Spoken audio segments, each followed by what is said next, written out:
right, everybody. Hopefully this is working. We are live from the first time from our brand new studio, still under construction. This is sort of a almost there, but we wanted to kind of celebrate with Northern Reaches, and so we decided to do this here live. Now, unlike our normal streams, we don't have all of our screens and information yet, so there might be a few technical challenges, but that's why we're doing this with you, and we're talking about Northern Reaches, which we know no one else will watch. Low volume. What's that? Volume is low. Volume is low. Okay.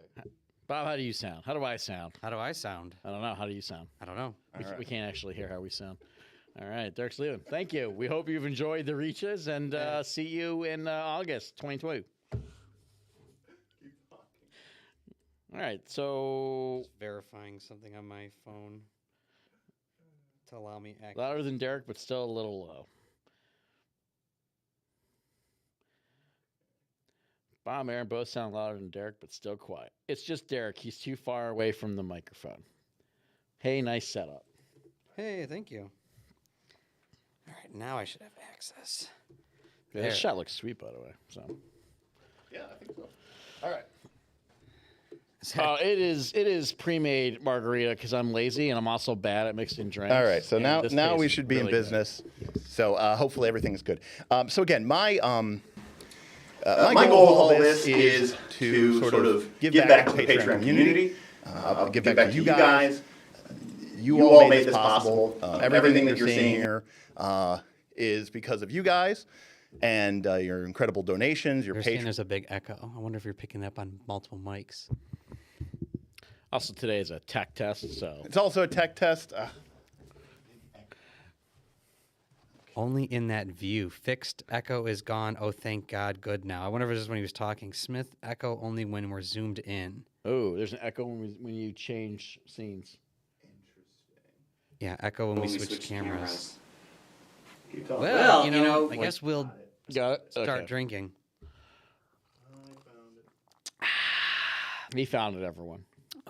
Camera that wasn't muted. Okay, that should be good. Cool, all right, cool. Well, hey, listen. We should have gotten your brother.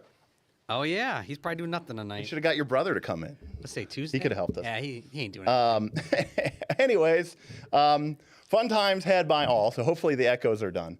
But chat, keep letting us know what's going on. That's why we're doing this. Now, of course, what you're seeing here is not finished. We are going to be adding some treatments to the windows to give them kind of a cool frosted look. We're going to be adding a lot of accent lighting.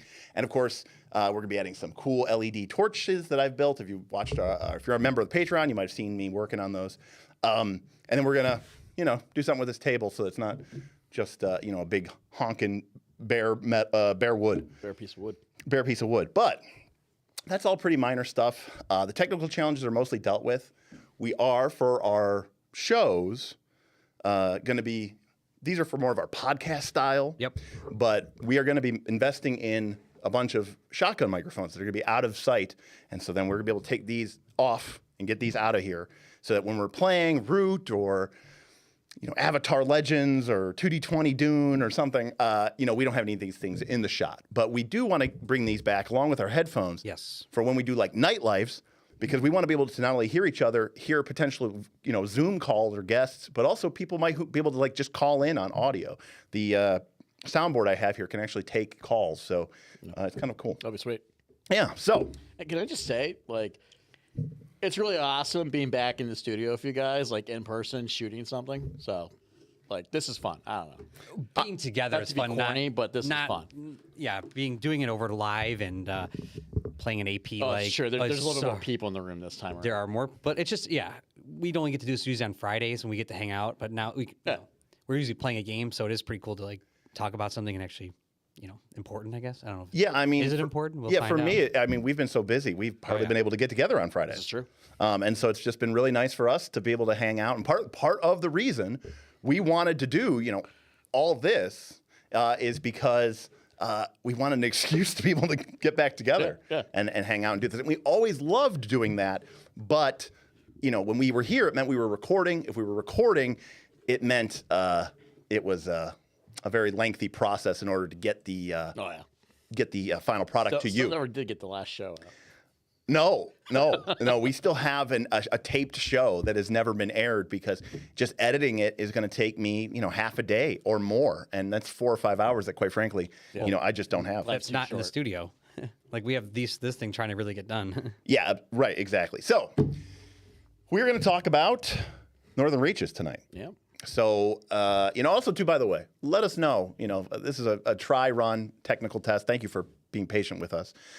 We can't see your tips or super chats tonight. Sorry. Eventually we're going to invest even more of your money into a big monitor on the back wall here that we can all see, so we can read chat, we can see people tipping, so we can call out stuff. But for tonight, all I have to say is thank you for supporting us.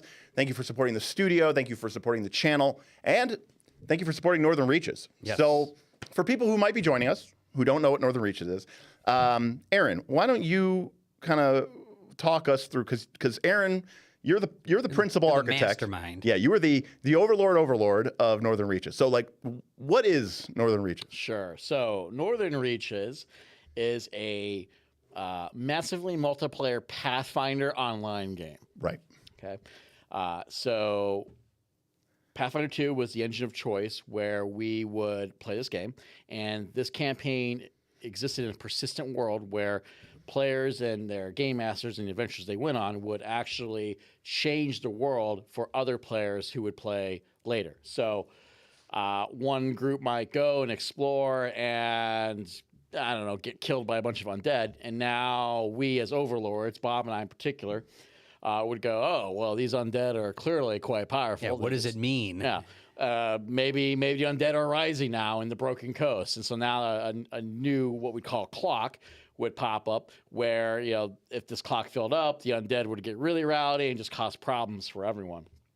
And clocks, by the way, I'm sure everyone here knows this already, but we completely just stole from Forge in the Dark Games because it's a brilliant mechanic, and it was really great in this mega campaign because it gave the community a chance to respond and act against or act for in some cases, and it really just let them kind of drive it back and forth. And what was so great is when we started Northern Reaches, we kind of laid out a very bare bones start of the world, right? Just on a whiteboard in your basement. Well, initially it was, on a whiteboard in the basement. But I'm saying even when we released the game, there was very little. In fact, I had a couple players complain because where's the lore? We're like, well, I don't know. You guys haven't read it yet. Yeah, and that's something I think that's really important because a lot of people have asked me that. I've seen that in comments. And when we talked about Northern Reaches, is people say, so what's the story? What's your end goal? What are you trying to accomplish? And I always try to tell them, nothing.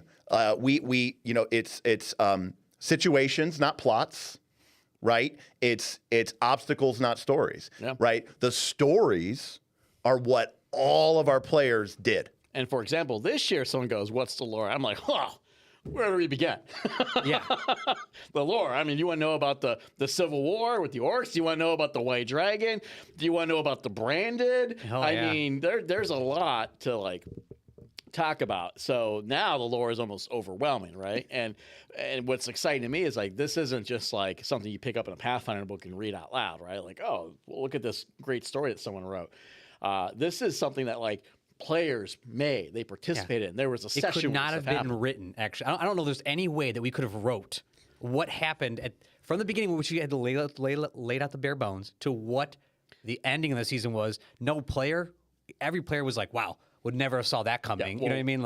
Everyone's like, oh, what is the Overlord's planning? Yeah. Nothing. Where'd this cult come from? We had no idea.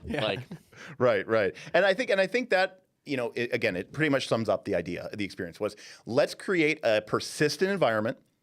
Because there's West Marches servers out there. 5e's are doing, 5e games are doing it. I know that Rules Lawyers even sort of dabble with it. And I know that those things have a historically high failure rate. But what we wanted to do was, instead of just letting, everybody has the same pool of PCs and you just go off onto almost like pocket dimensions. We said, no. We want it to feel like it's one campaign world. You are all playing in the same campaign world. If someone goes and kills the Orc King, or if someone goes and loots, the deepest dungeon, the deepest halls of Azamar. The deep halls. The deep halls. You can't. it's gone, Yep. right? Yeah, But also that's has it. ramifications about everything that's going on. What do you mean? Like during the Orc Civil War, I mean, things were happening that transpired that whole entire region, the Bloodlands. Like literally during the Orc Civil War had orc like wagons coming out, like raiding people. You had a chance to like run into other orcs. Oh like, yeah, that was a whole thing. Yeah. So like, it wasn't just here's a little plot point, but like, or here's a little thing that happened. Everything that happened also had ramifications into the greater picture, which is what it should be. Was with the dragon. When she was getting kind of uppity, there was a random chance that she would show up and just attack the party. And it kept increasing, and there were a few incidents where that dragon showed up, and it was bad news. Someone like pay it off. I feel like I mean, there was lots of Yeah. running. I think someone tried to fight at one point, got killed. Like there was definitely a bribe. there was a bribe. If I remember, and I thought was pretty cool was that we had set that up. That was an idea that we had. Then we said, well, no one's really dealing with this idea of this dragon, and now it's gonna start causing havoc. Yeah. And it's like, okay, so you don't have to roll before the game. So now every time a GM went in, they're like, okay, well, I have my session prepared, but now I also have to think that this also could happen. Right. No, and so that's that's a great point, because that is something also that I know that Aaron and I we have ulterior motives sometimes, and one of the things that we wanted to do was we wanted to challenge GMs. We wanted to provide a breeding ground for GMs to sort of grow and develop and spread their wings. And I know that, Aaron, you were very, very supportive of a lot of people who were very hesitant and said, I've never GM before, or I've never GM Pathfinder 2 before, or I've just never GM, period. Yeah. And you'd say, that's right, Northern Reach is a perfect opportunity for you, because you're part of a campaign, but there's no pressure to prepare something week after week after week after week. If you just want to create a simple, small, little 3-4 room little site or adventure or dungeon, and have people go in and fight 1 or 2 monsters and have a kind of a quick little encounter, you can do that. Yeah. And now, boom, you're GMing. That's honestly like the thing I'm most proud of in doing this is the number of people who were like, I never even considered game mastering before until Northern Reaches, and now I love it. There was other people that stopped, or not say stopped. They started caring more about GMing Northern Reaches than GMing their games at home. Well, and some people stopped being a full-time player even, and kind of went into being a full-time game master. And for me, playing this game, Dungeons and Dragons, role-playing games since I was 12, like I love game mastering. It has brought so much genuine joy to me in my life, and I just want people to taste that, because I understand the apprehension, right? Oh, what if I make a mistake? What if I don't like it? And a lot of people come in and they see the server, they see a guy like Ben or Derik, right? And they get intimidated of the sheer knowledge of role-playing games here. But it's actually just a wonderful community to be part of, because the thing about a game master is, like, we've all been there. We know what it's like the first time to sit down. We know what a bad game's like. We know what it's like to screw up and not prepare enough, or to over-prepare, or to have terrible players. Like, we get it. And so the best players you can have are fellow game masters, because they've all been there. And I would also say, if you want to be a really good player, you should consider being a game master, because it changes how you view the game, right? Right. Yeah. So letting more people experience that in a pretty safe environment, that was awesome for me, because so many people walked away with, wow, I love it. And maybe they don't do it all the time. Maybe they're not going to just rush home and become a game master, but they tasted it. And most walked away going, that was a great experience. For me, that's just... And I think to add to that is kudos to the players. I know a lot of people GM'd, and everyone that I heard from was like super supportive. And maybe that's because they were already GMs before and they know what it feels like. And some of these GMs were coming in with not much knowledge in the PF2 system. Me, myself included, and the players would support you. Oh, this is what you should look at, or check this. That's a rule there. I know it's always very respectful. So, like, everyone was so nice and so, like you said, respectful. Kudos to them to help the new GMs really take on to near the end of the season. Some of these GMs are making mega dungeons and like multi-thing campaigns. I mean, it got awesome. It's like you said, though. We have an absurdly high percentage of GMs in our Discord. And it's a much more than other Discords. Much more than other Discords. Yes. I would say that, 80% or more of people in our Discord are probably active GMs. And some of them, I would say 50% of them are what I would call experienced veteran GMs Yeah, who've been yeah. GMing for 5, 10, 15, 20, 30. 25 years. And so the chances are pretty good that probably most of your players are GMs. Yeah. And so when you've been behind the screen, you play it a little differently. You have a little bit more, care and concern. But I don't want to imply or leave the players on the short end of the stick, because I also want to say the community in general is phenomenal. I set it up almost as just like an expected necessity. We had this petition thing. You guys probably aren't even aware this thing existed because it was never used. It was never used. It was a never channel that used. never got used. It never got used, and I love that because I'm not going to sit here. This is the first time I'm even hearing about it. It was a system in case you needed to escalate something to an overlord because you felt like a game master ruling was unfair, right? Or a game master needed to deal with a problematic player. I'm not going to sit here and say that everything was always perfect and roses and sunshine, because there were certainly disagreements, but everyone handled them extremely well. Yes. They handled them in game. They dealt with them themselves. The overlords rarely, if ever, had to get involved in anything that was not game or rule related. Yeah. Meaning the community just is phenomenal and really, I don't want to say police themselves, but really everyone just played together and respected everyone. No, I think there's something to be said about the policing themselves, because it felt like, maybe not policing, but at a certain point, the community kind of had their own laws, their own system of checks and balances. This is actually true. Like, This is like we didn't have a formal system for who got, if there were too many players and not enough slots, or if there were too many slots and not enough players. Worked itself out. The players kind of created their own systems of tracking who gets what, and you have to bid your spot by this time, and we'll pick from a random pool. Yep. Someone that was all organic. Yeah. None of us did that. And I love things like that, honestly, right? Right, I mean, I want to be responsible for the rules architecture and paying the bills. And then let it go. Yeah. I mean, even getting games together, they were a lot of times there was a group of players that would come in from Europe or from Australia, and they're like, I can't play in those games, and there would be a gym be like, I got you. Yes, Bob. I got you. I'll set up a game on this day at this time, and all of a sudden, our support was incredible. And Sure. just, again, testament to the GMs who just made sure that players could play a game pretty much anytime. I mean, Derik when you and I say would- anytime, all day. There were games at 3 in the morning. There were games at 10 a.m. There were games 2 p.m. on a Wednesday. Derik and I would be like, do these people have jobs? What's going on?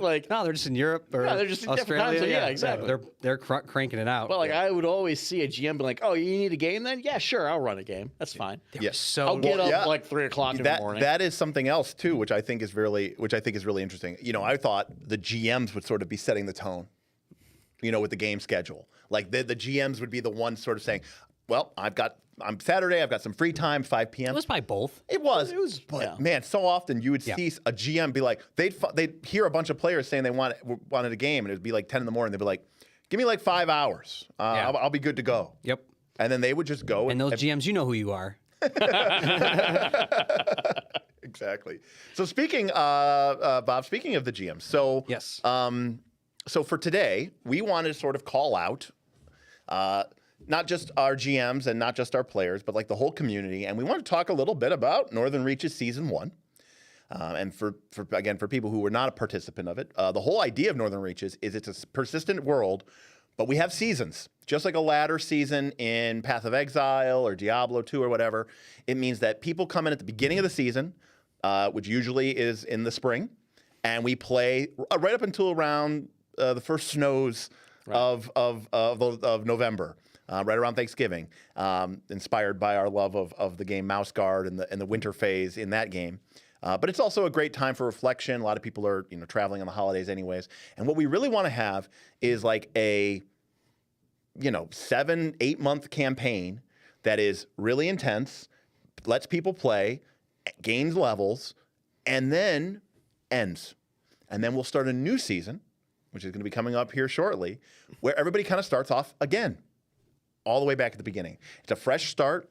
It's a fresh opportunity to do things differently. The rules have changed. Maybe some of the situations have changed, and those things that happened in season 1. There's a legacy. There's an Easter egg sort of into season 2, but there's a degree of freedom not only from mistakes, but also from successes. Like, you don't want it to be too easy. Right. Yeah, we need to learn too. You know, we beat everything and everything's dead, and we dealt with all Something to do this season, guys. You won.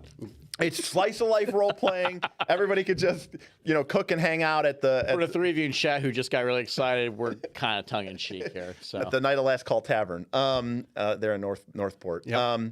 I will say one thing: if you're gonna play a game like that where you reboot year after year, I mean, can you think of a better game? Like, how many freaking ancestry and race options, True. and archetypes are available in this game? I mean, more than you could play at your home game, You would need to play over and over again, basically. which is what we're doing here, right? So, Absolutely. Yeah. And I think that's something, too, that we saw. A lot of people had multiple characters. And it's a great opportunity for people to really get to play a bunch of different characters. Yeah. So fun stuff. So hopefully this works. But we put some data together because the whole point of the Reachies, it's a little tongue in cheek. We don't have any cool statues or anything to give to people.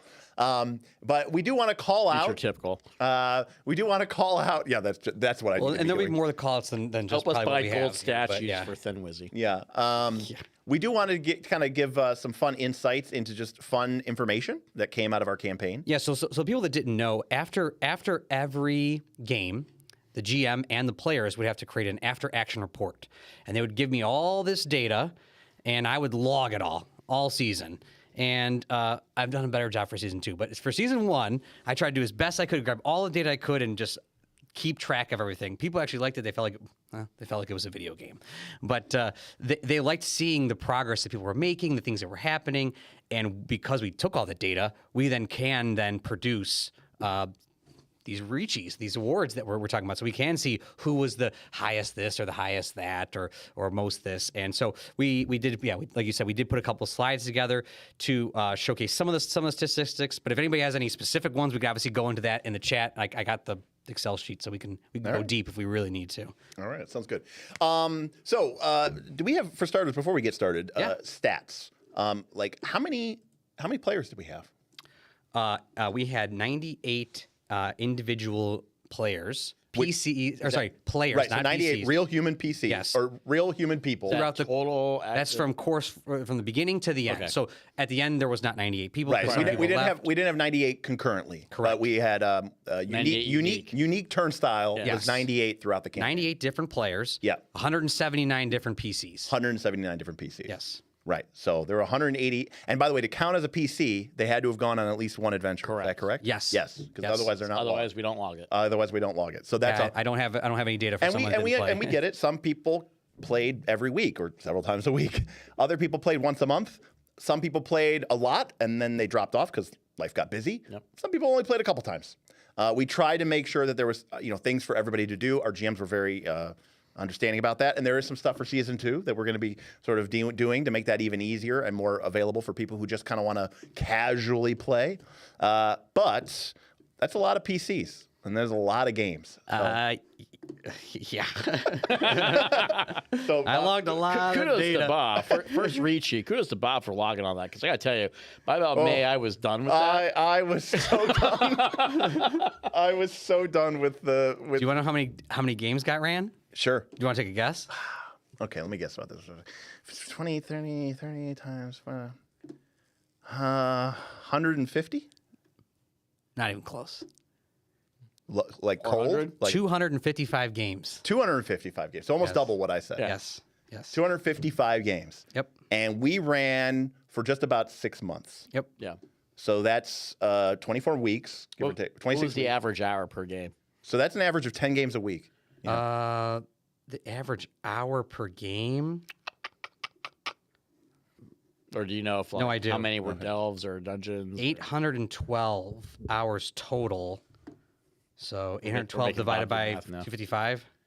This is warm up for Bob because he Yeah. has to get back in the PF2. Yeah, so 825 divided by 55. So like 812. 3.5 to 4 hours. Because Yep. we did offer 2-hour monster hunts, they were called. Right. Yep. Which were really popular for people because it allowed them to quickly play. think Some Dells got people more would popular than some people would play before they would go to work. Yes. Yes, the most popular were Delves. Yeah. That was 84 different games were played as Delves. As Those Delves. were 4 hour And Delves games. was our 4-hour slot. We also had a dungeon 6-hour slot. Now some of that's changing for season 2. We're not going to be as prescriptive about it, but I guess that's skewed a little bit. There were 2 different types of 2-hour games. So Monster Hunts and Monster Hunts Extreme. correct. So that actually would be the most. That then. would be the Yes. most. Yeah. Okay. Because Yeah, it's because combined. the average was under 4. Yes. So it had to be pulled towards that. We have questions from chat. Do we have numbers of active players at the end? So like last month. I would have to pull that, but I do actually have their last games, so I could do that. Yeah, I mean, the last month or so was pretty crazy. We instituted a new rule called the Dark of Winter. Multiple existential level threats were threatening the Northern Reaches. So 53 different PCs played in the last month of the season. There you That's go. pretty good. That's pretty PCs. good. That's not players. That's just Yes. PCs. Oh, But Got that's- PCs. But Yeah, by the end of the season, most people were just playing their their one main, PC, their main. and like every day. Yeah, and playing them every day. Because in Dark of Winter, we got rid of any restrictions on how often you could play. Really, again, Actually, that's a good question. By the way, Darth Garlock, does that include 250 arena matches? I don't know if we tracked that. no. No arena. I did not track Does any not arena. track any arena. So yeah. No, which Yeah, so also no happened arena. a lot at the end of the season. Right. So really, honestly, there were probably an extra 100 arena matches. There was a handful, and I know like Mr. Penguin Pumpkin ran a bunch of those. Yeah. like, For all those the of you, time. again, for people who aren't familiar with it, arena was nothing that we created. The players came to us We and said, facilitated a little bit. "We want to build like a gladiatorial arena so we could do PvP." And we said, "Okay." We gave them tell them the requirements and ask. Right. They literally gathered material, money, time. Right. It was a community they build built it, process. yeah. They devoted downtime actions. They devoted money. They built the arena, and then they could go and run PvP games. Fight each other. But we gave them a reward earn system, medals. the gladiator system. They could earn medals, and I believe the ultimate one was you could pump something to legendary. Was that the one in? There were a few good ones. I There don't know were if that was there one. were some like kind of game breaking. There was one that gave you a life They back. gained extra life, which was a big deal. 'Cause That was everyone was running a out of big lives. deal. Oh right. I believe they needed someone. Was it? Oh no, it was Laugh and Outlaw. No, I thought it was Strat. Someone needed to get extra life to craft the art. Strat. That was Yes, Strat. that was Strat. Okay. Yeah, Strat. Legendary artifact. Strategy that he needed to wanted create a legendary So artifact. he had and to go fight in the arena to get enough medals to get An the extra- extra life to spend it. First, he had to get the craft the Star artifact. Stone, and then he didn't fight in the last fight. He like sacrificed himself basically to make this item. So this is how nice he was. He sacrificed basically himself to make this item for other people, Right. Other PCs to play in the final boss fight, Right. not us. Right. But I don't know if you did. Which, by the way, that artifact was kind of clutch. So Did you discuss the deaths in season 1? No, Because that- I know people might be listening and going, No, "What do you no, mean they almost died all so their that- deaths?" So that's the other thing. We wanted to strike a balance in an MMO. You die, maybe you lose some time. Your equipment debts a little bit. If you're playing old school MMO like EverQuest, you might lose some experience. And you go to the Spirit Healer, you go to your bind point, whatever. You go back. You're back in the action. Well, we didn't want that, but we also didn't want standard campaign where you die once and that's it. You're dead. And like it'd be kind of lame. Kind of lame in regular D&D, to be honest with you. But anyways, so we struck another topic. we struck a balance. 3 strikes. and you're out. So you had 3 lives. So a character could die 3 times, and we didn't really fuss or muss over Boy, did they! and we didn't really fuss or muss about like how you got brought back. It was kind of hand waved. The brew of the Knights of Last Call Tavern was Hey, the particularly Northern potent. Reaches has some mysterious magic that was happening. That is true. But so we use that as not only as a cool pressure. It also, by the way, again, ulterior motives. Talk about these. Smith and I knew that if people died and they were really dead, that GMs would be very, very afraid, and maybe rightfully so. These are strangers, kind of they're playing with. They would be a little hesitant to kill them, and so we thought, well, if we give everybody 3 lives, then if a GM is in a situation where it looks like someone's going to die, that might help reduce their tendency to want to fudge and save that character, or even soft fudge and save that character. The Knights are very big anti-fudgers. And They very like big. to roll in front of the screen. I actually saw also that the PCs themselves sort of accepted the death without like this, like Very stoically. Oh my! Incredibly Like, stoically. you could imagine like a player in a game at home where they die and your GM's like, sorry, Sometimes- dude. by the way, sometimes people died in real bullshit ways That's too. yeah. And people were like, it's cool. Yeah. I mean, I had in my particular game two times a person sacrificed themselves so that the rest of the party could escape by basically getting eaten by a spider. They were Yeah. like, you guys run, I got this. Yeah. And I'm like, dude, like. That's what I want to hear. That sounds awesome. Yeah, and it was a really nice. See you guys back at the tavern. Right. and it provided a really fun, and it was a really great way to sort of play with that. And so as characters would die, it was kind of almost a mark of honor because it kind of showed your scars from the road. But also, of course, it also provided us with a fun resource to tempt players with. So you might hear us talk about the branded. At some point during the course of the Northern Reaches, we had alluded there was no free archetype in our game. Yes. But we had alluded that there were a couple of ways you could sort of gain access to free archetype. One way was the nearby forest of the Jagged Pine was an ongoing contest or struggle between the Fae that lived there and the lumberjacks, the harvesters, the lumberers, the foresters from Northport who wanted to harvest the wood from the forest. By far the longest and most epic contest in the attack campaign.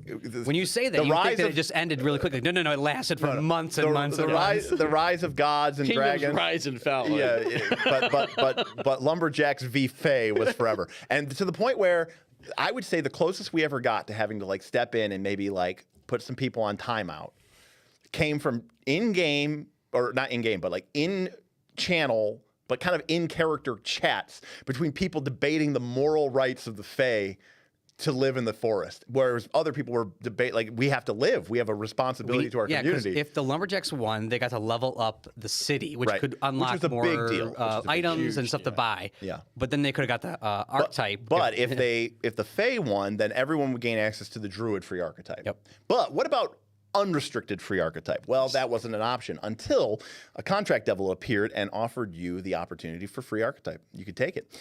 It just cost you 2 of your lives. By the way, no, you start with 3. So if someone had all 3 lives and they gave up 2 of them, they could become a free archetype. And they would receive a diabolical mark of their contract, which we called the branded. And there was 13 slots available for people to choose to take this up.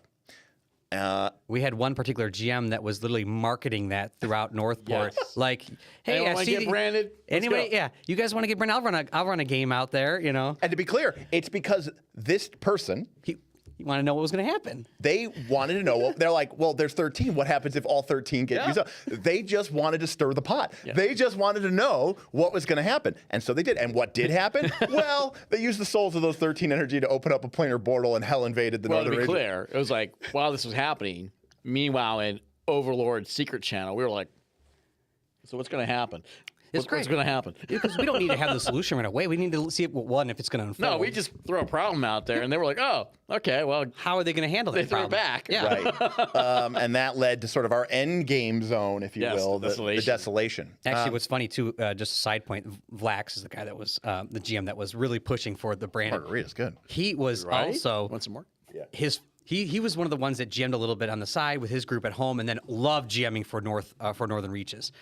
He said his first kill was actually Darth Gorlock's character, who was branded. So he literally permadeath one guy in his first kill. He's like, oh boy.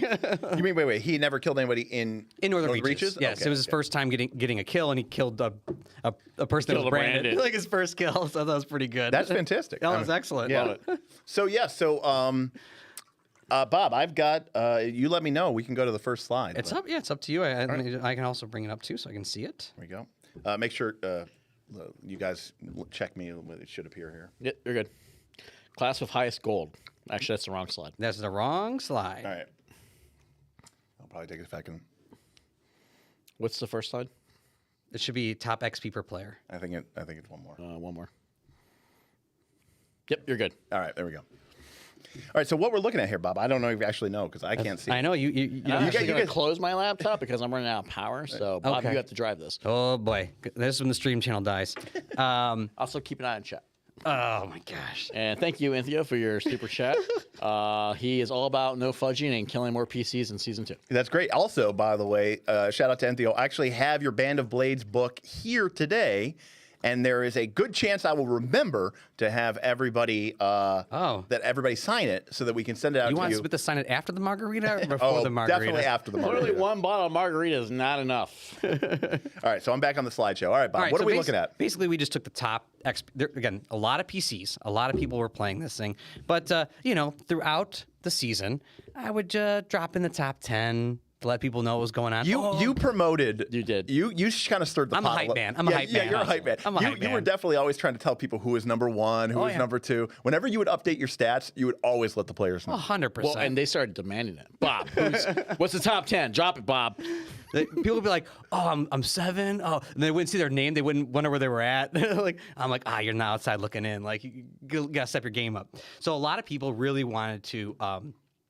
Obviously, see the statistics when they wanted to see where they were at, and some people near the end. So at the beginning of Northern Reaches, it was you could only play so long. You had a certain amount of downtime to play. When you would go to a dungeon or go to a delve, it takes so much time to get back to the city. Real lifetime. Real lifetime. So Yeah, so if you played on a Monday, you may not be able to venture with that character again until, Friday. Yeah, 1 day in the Reaches was 1 day in real time. Right, it was real time. Yeah. this had a good way of controlling sort of the pace of play, and I think a lot of people actually liked it. Near the end of the season, they unlocked enough that they kind of like, all right, let's. This was the buff Derik mentioned Yep. before, the Darker Winter, where basically everything was 1 day of downtime, so you could just play every day. Correct. And that led And they to- took advantage of And that. so that brings us to our slideshow. Yes. So a handful of these people that you see, you're like, why does a handful of these like way up there? They played basically every single day. Now, I'd like to point out that when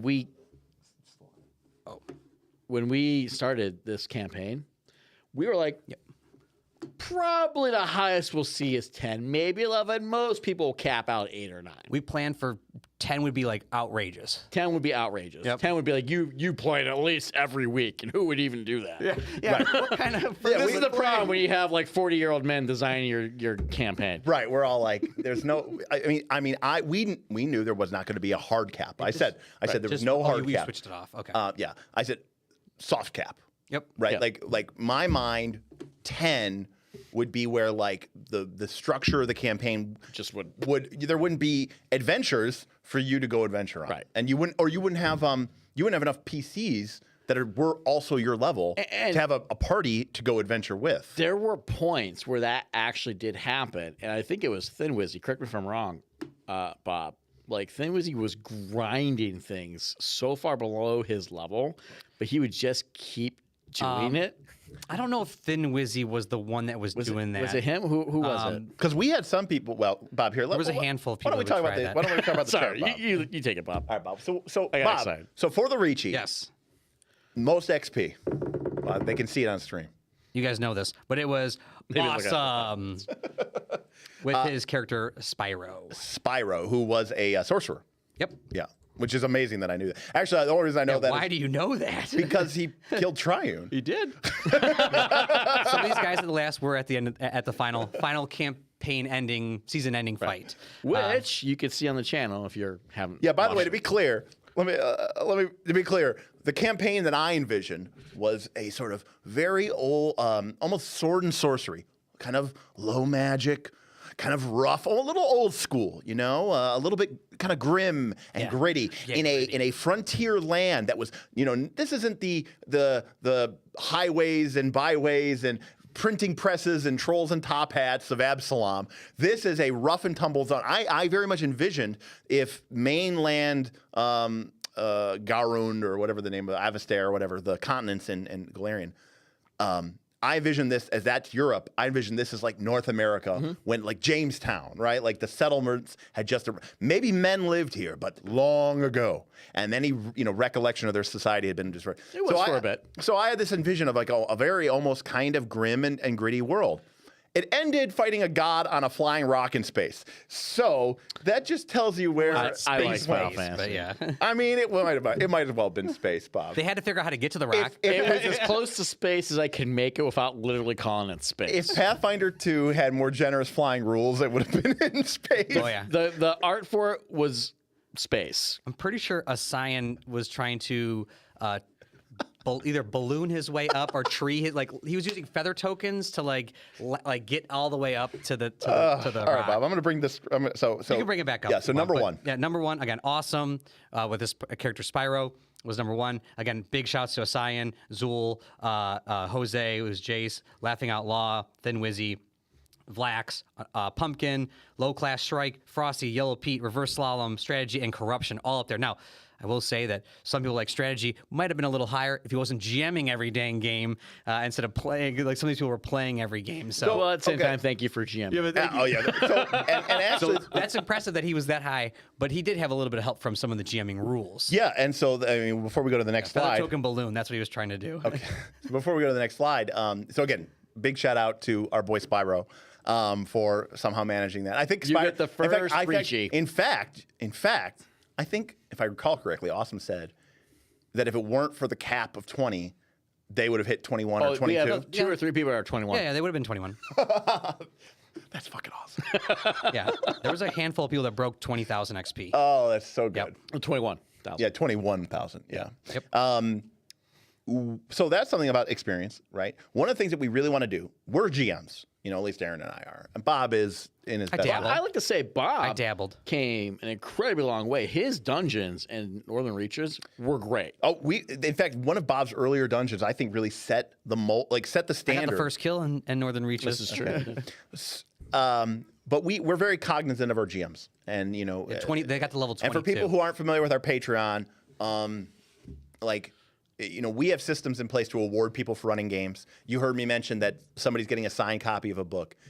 We would award hero points to our GMs every time they run a game. Hero points winners got things like, there are some people in watching this chat right now who last year probably received over $300 worth of prizes and gifts from Knights of Last Call in the form of RPG books, gift certificates, and more. You literally gave $1,000 away for the New Year's stream. Yeah, for our hero And point- that's not the table. And a lot of those actually got from running games in Northern Reaches. 100%. 100%, because Northern Reaches was a great way. So, Yeah. we are all about making sure our GMs are taken care of.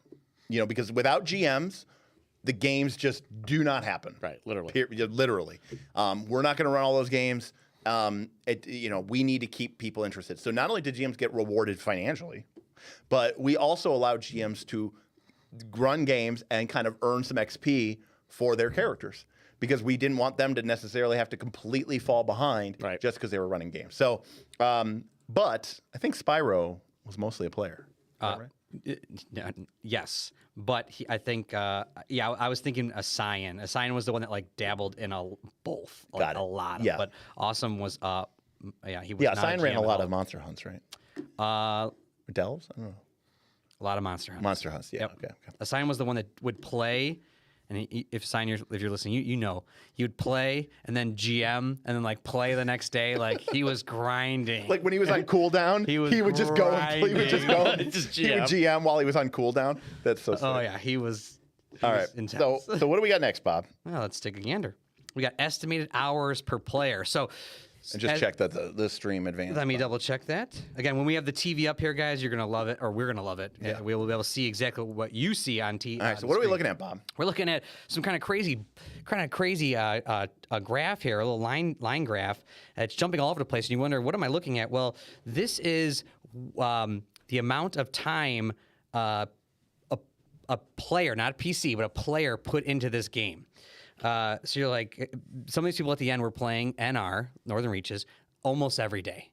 Yeah, literally. If not multiple times per At week. least 3 to 4 or 5 times a week. Yes. Yeah. So what I did was I took the estimated time of if they ran a dungeon, if they went into a delve. I knew it was about 4 hours. And I said, okay, that player played X amount of times. But they also had sometimes multiple characters, multiple PCs. So what did they actually play? And number one was Jose. 296 hours played. Our boy Rivo Grimm. That was the guy that was grinding all the time.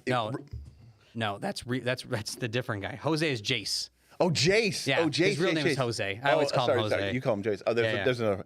Jace. Okay. Yeah. Revo grinded a lot at the beginning, and then obviously had some stuff, and then Yeah. played. Yeah. Didn't Didn't he Hanog still was- find a way to play Northern Reaches during a hurricane? I think he was playing during the hurricane that hit Puerto Rico. That's crazy. But yeah, no. Right. The idea that we have multiple players playing multiple characters. Yes, he had 296 hours total played, and his one character had again, this is all rough because it's hard. If someone played a 6-hour dungeon, they may have ran at 7. I couldn't judge that right now. But one character, his single character, had 152 hours, was Hanog, and he was the one that was in the final, we know who jumping around. We fucking know who Hanog is. The barbarian fighter. Was he the one with the flail? He was a barbarian who had the weapon proficiency of a fighter. Yep. But also had the most broken magical item that anyone has ever created for Pathfinder 2 ever. in the Terrasque, the Tarrasque thigh bone flail. Yes. Which was completely busted. Which they got from beating a Tarrasque with no. They sort of just ransacked it. Like they didn't have to do anything. I still don't know how they got the bone because they couldn't kill it. They pushed it through a gate. I don't know if they pushed it through a gate. No, there's no way to kill it. I thought we talked about this the other day. I thought we did. Asked how did they kill it? Ask Pumpkin, who's the one that created this we don't item. know that answer.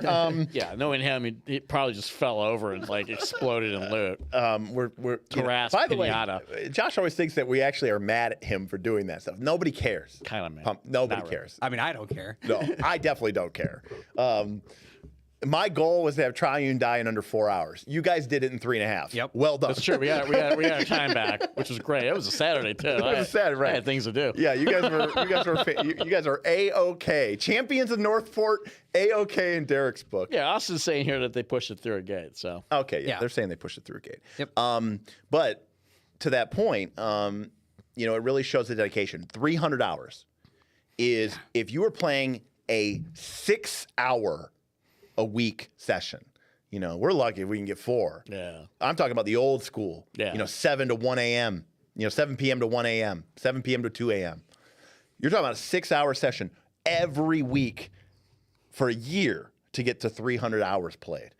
That is a lot of time played. He said, "I need a life." That's what he said. That's what he wrote in chat. I mean, the fact of the matter.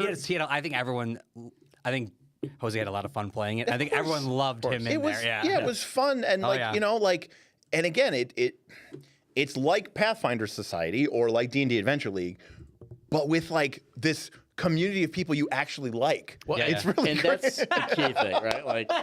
No, but he's right. He's right because let's be honest about PFS there for a second, right? No offense to. If you play Pathfinder, sorry, Quark. If you play Pathfinder Society and like it, that's great. But let's call spade. Let's call spade a spade. We should also say we were only open for 6 months, not a year. So that means he had to double that, right? So 2 6-hour games. No, that's my point. 300 hours in a year is insane. Yes, they did it in 6 months. They did 7 it months. in 6 months. Yeah, but I do want to talk about that for a brief moment. In that and they don't include arena. it doesn't include it.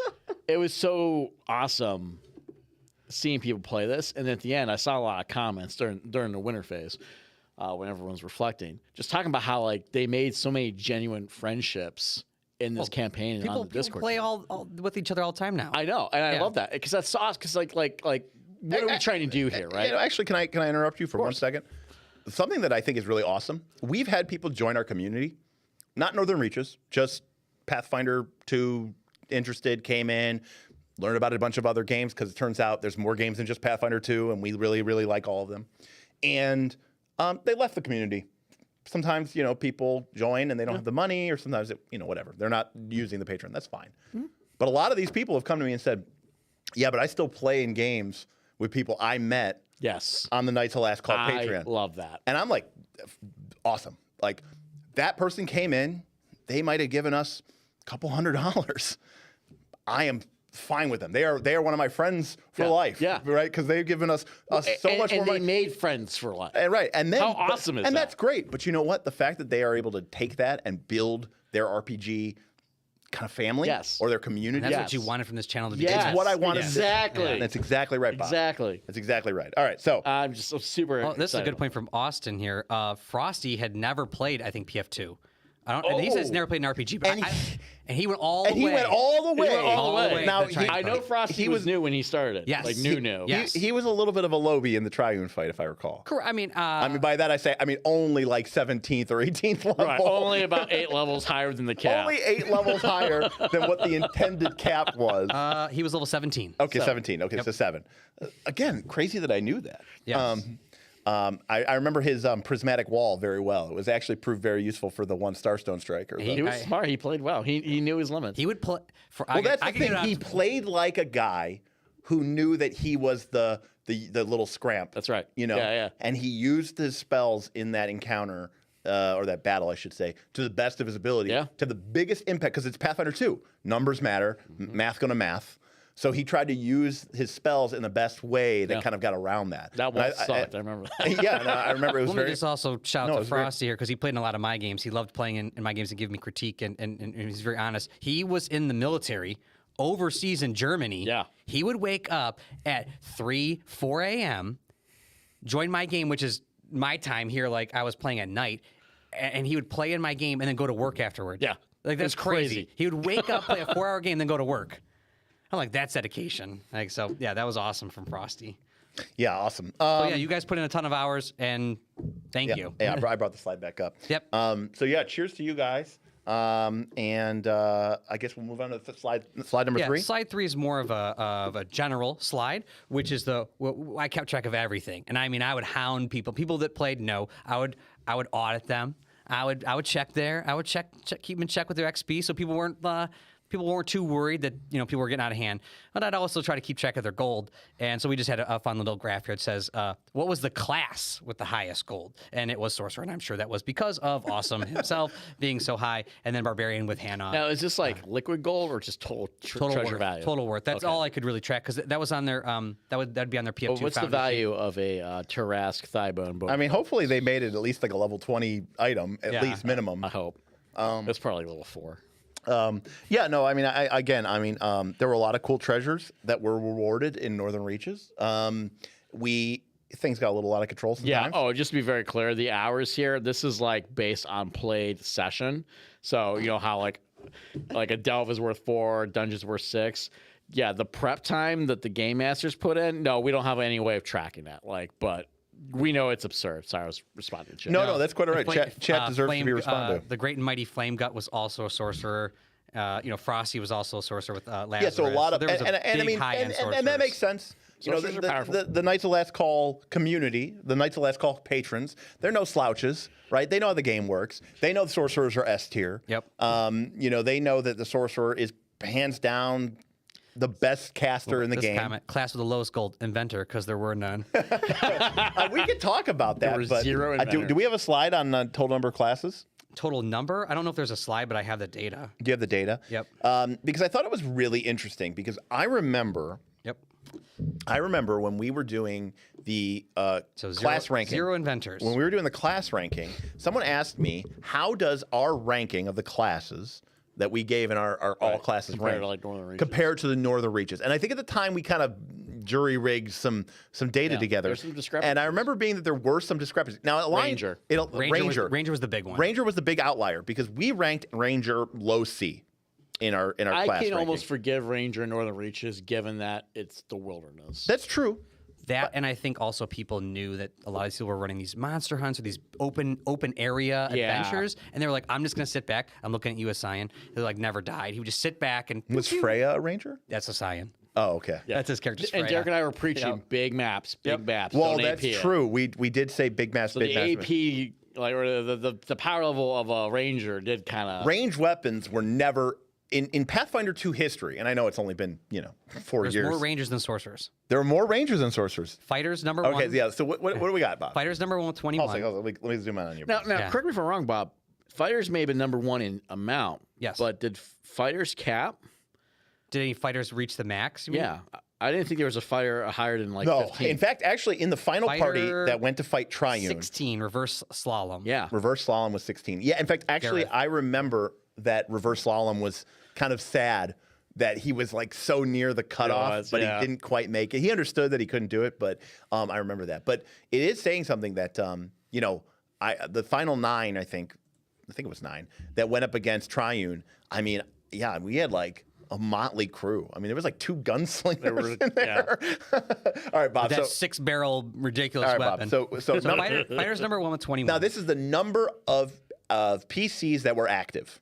This is the number of PCs that were made. Made. Okay. Correct. So it's a little skewed. You'd have So to someone could have made a character, played it once or twice, and never played it again. Correct. And it'll count in your number as one. Correct. But no, that's fine. Yes, just so people that know at home what the data is. That's right. Has a good point. The 2 PCs with legendary weapon proficiency count as fighter. Right, that's what I was saying. Hanog was a barbarian, but Hanog He is had also- fucking legendary weapon proficiency. So outside of, I don't know, not getting dual slice, he was a fighter for all fair intents and enough, purposes. fair I mean, he was a barbarian. He had the fighter archetype. So Yeah, but he also had a fighter's weapon proficiency. I know. All right, Bob. No- Okay. So fighters number 1, 21. Clerics 15. Number 2. Clerics did work in this campaign. 2A tie, rogues and rangers at 13 apiece. Bards at 12. RIP. And then champions and sorcerers at 10. And then everyone else is below that. Gotcha. We had So, a champion in okay. So we're talking. So everything in that list seems like it makes sense. Now again, are clerics There were some high champions. But remember, are clerics a horrible class? Yes, because they're boring to play. But heal is broken, and divine font is very powerful because you're getting more of a broken spell. And it's even more powerful, I would say, in a campaign like this because we did have so many extreme plus encounters. Right, heal becomes way more important because out of combat healing, you can use a million different things.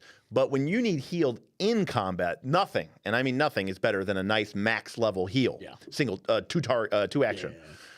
So that is where clerics really got to bet it. Now, that being said, there were also a couple people who were trying to make a point and fucking played war priests. But you know who you are. But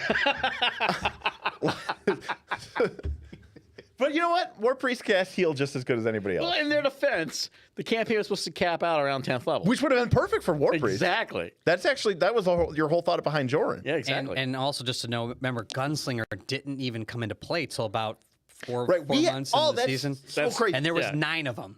We had, but And, almost in as the many as last sorcerers. fight as no, well. but we had Yep. 2 gunslingers Yep. in the final fight against the nascent god. Yes. which There meant was that they had to Torsten get and max Gin Tonic. Right, gin tonic and Which Torsten, is pumpkins. which is pumpkin and Torsten was Thin Wizzy. Thin Wizzy. That means they went from a class that didn't get unlocked until later in the campaign, and then managed to get to max Now, level. we did have a little bit of, like, if you joined a little bit later, you would You start got level a little- 3 yeah, instead you of got- 1. It But was you had to still a grind. climb. You had to grind. It was a little bit. It wasn't a lot. Yeah. All right, Bob. What else we got here? You're going back to the slides? Yeah, I'm back to the Okay, slides. next up, the slide is the class with the highest XP. Again, here's Sorcerer, Ranger, Magus, Barbarian. Again, these are some of the guys that were up. There's Gunslinger up there again. Champion, Cleric. Alchemist, Derek's least favorite class, is up Now- there real now, high. That's who- from one Wait, person. Is I'm the chart Prophet. that we're on? Top XP per player. I thought it was high XP. Should be the next one. Oh. I'm gonna go to the page real quick. Oh, I must have gone. Oh, you went Yeah, started backwards. You went backwards. All right, this should update then. I'm sorry about that, folks. Yeah, keep going. One more. Now we're on classify skull. Top XP per player. Did you put the wrong slide in? You're going backwards, I think. Still. Oh, I don't know what's happening. Let's find out. Did you put more? No, I added them. You added all 9? Yeah. All right. Technical difficulties. Oh yeah, no problem here. So what other sweet stats you got that we don't have? on? By the way, thank you, Mr. Cass, for putting together the beautiful artwork and charts. Going back to building out your class with the class was also Ancestry, and so obviously human was big. We were trying to make this a gritty, the human fighters like the go-to, like what Northern Reaches is, Right. but like we did have lizard folk, which got unlocked so really early. how 13 many- lizard folks. By the end, we had 13. 13 lizard folks. Because that was I was gonna say that was one of the newer ones. Did we ever get any undead No, ancestries? there was a few people that had like sacrificed themselves for like that cause to become like a ghoul later, but it wasn't like Okay. it wasn't like an ancestry. Halfling 11, Goblin 13. There was a lot of goblins. Not surprised. Gnome 16, elves 21, and dwarfs 20. Now, when I remember running my first game, and you had to be a dwarf to even unlock the treasure room. Well, didn't you they need couldn't 4 even- dwarves? You needed 4 dwarves. They couldn't even get enough dwarves because there was only like That's 20. right. There's only like 20 PCs. By the end we got like 90 something people, but 20 dwarfs at the end, and there was big shout out to Thin Wizzy who'd only make dwarfs. Right. That was pretty awesome that he was in there. Well, he seems to be a man of culture. He good, him and destroying the forests of Jagged Pine. Yes, which by the way, Jagged Pine is now referred to as North Mart. That is true. Giant parking lot with a store. Another. Did you delete them? No, I don't know why this. Oh, It just won't do it. They don't like this slide. I mean, I could talk about it. I mean, you could probably delete the other ones now. I'm going to. Another cool little breakdown here is a level breakdown. The average level of Northern Reaches. Could you take a guess what the average level you think would be? Now, remember, By the end, but some people barely played. Some people were only level 1. I'll say 8. 7.24. So it's about 7, 8. We only had 6 people level 20 plus at the end. Because I assume we had a lot of people that were level 1. They showed up, they played. I would say level 1 and level 3. Thank you for bearing we had with a us, lot of folks. people. No, there were 16 level 1s, 8 level 2s, 23 level 3s, Okay. 21 level 4s. And then it started to go down from there. Some Right. people that might have joined at level 3 played 1 or 2 sessions and then kind of Right. left or whatever for whatever reason. But then a ton, like level 8 and above, there's 32 people that played level 8 and above. Are we on the slide or are we not on this? No, we're about to go up. All right, so Bob, this is Okay. slide 5, which I think should be top kills. Is that right? Should be class. We were talking about class with the highest XP. Oh no, I deleted those. Oh, you got rid of that one? Yeah. Don't worry about that class. The only cool thing to note there is Alchemist is up there because of I'm Prophet. That's true. All right. Do we have a lot of other alchemists besides I Am Prophet? There were Because that dude was committed and being like, There's look, 4 alchemists don't suck. I will prove it. There's 4 alchemists, Yeah. but All the right. big one was I'm Prophet. All right. Would the other ones ever get anywhere? All right. So I'd have to check. so Bob, we've got the GM side total kills. Is that right? Slide 5. One died. One was at level 1, and the other was level. No, he's asking if this is the right 16. Sorry, now I'm up. GM You're at side total total kills. kills. That's right. Okay. Okay. All right. All right. And that We're is good. what. I turned it off and now I turn it back on. Okay. No, but this is why we should. It's by the way, for people at home, always number your slides. There you go. All right. So people, we were talking earlier about how many games were played, and we were talking about also the fact that Northern Reaches was not meant to be like you die once and get out, and not meant to also be fudging. So people were going to be like, I don't want to kill any of the PCs. I'm a little afraid. No, like play your game. You built your dungeon the way it was supposed to be, or you built your place the way it was, and let the dice fall wherever they may. If a PC dies, he dies. And it kind of became a joke sort of near the end that like Northern Reaches wasn't a really safe place.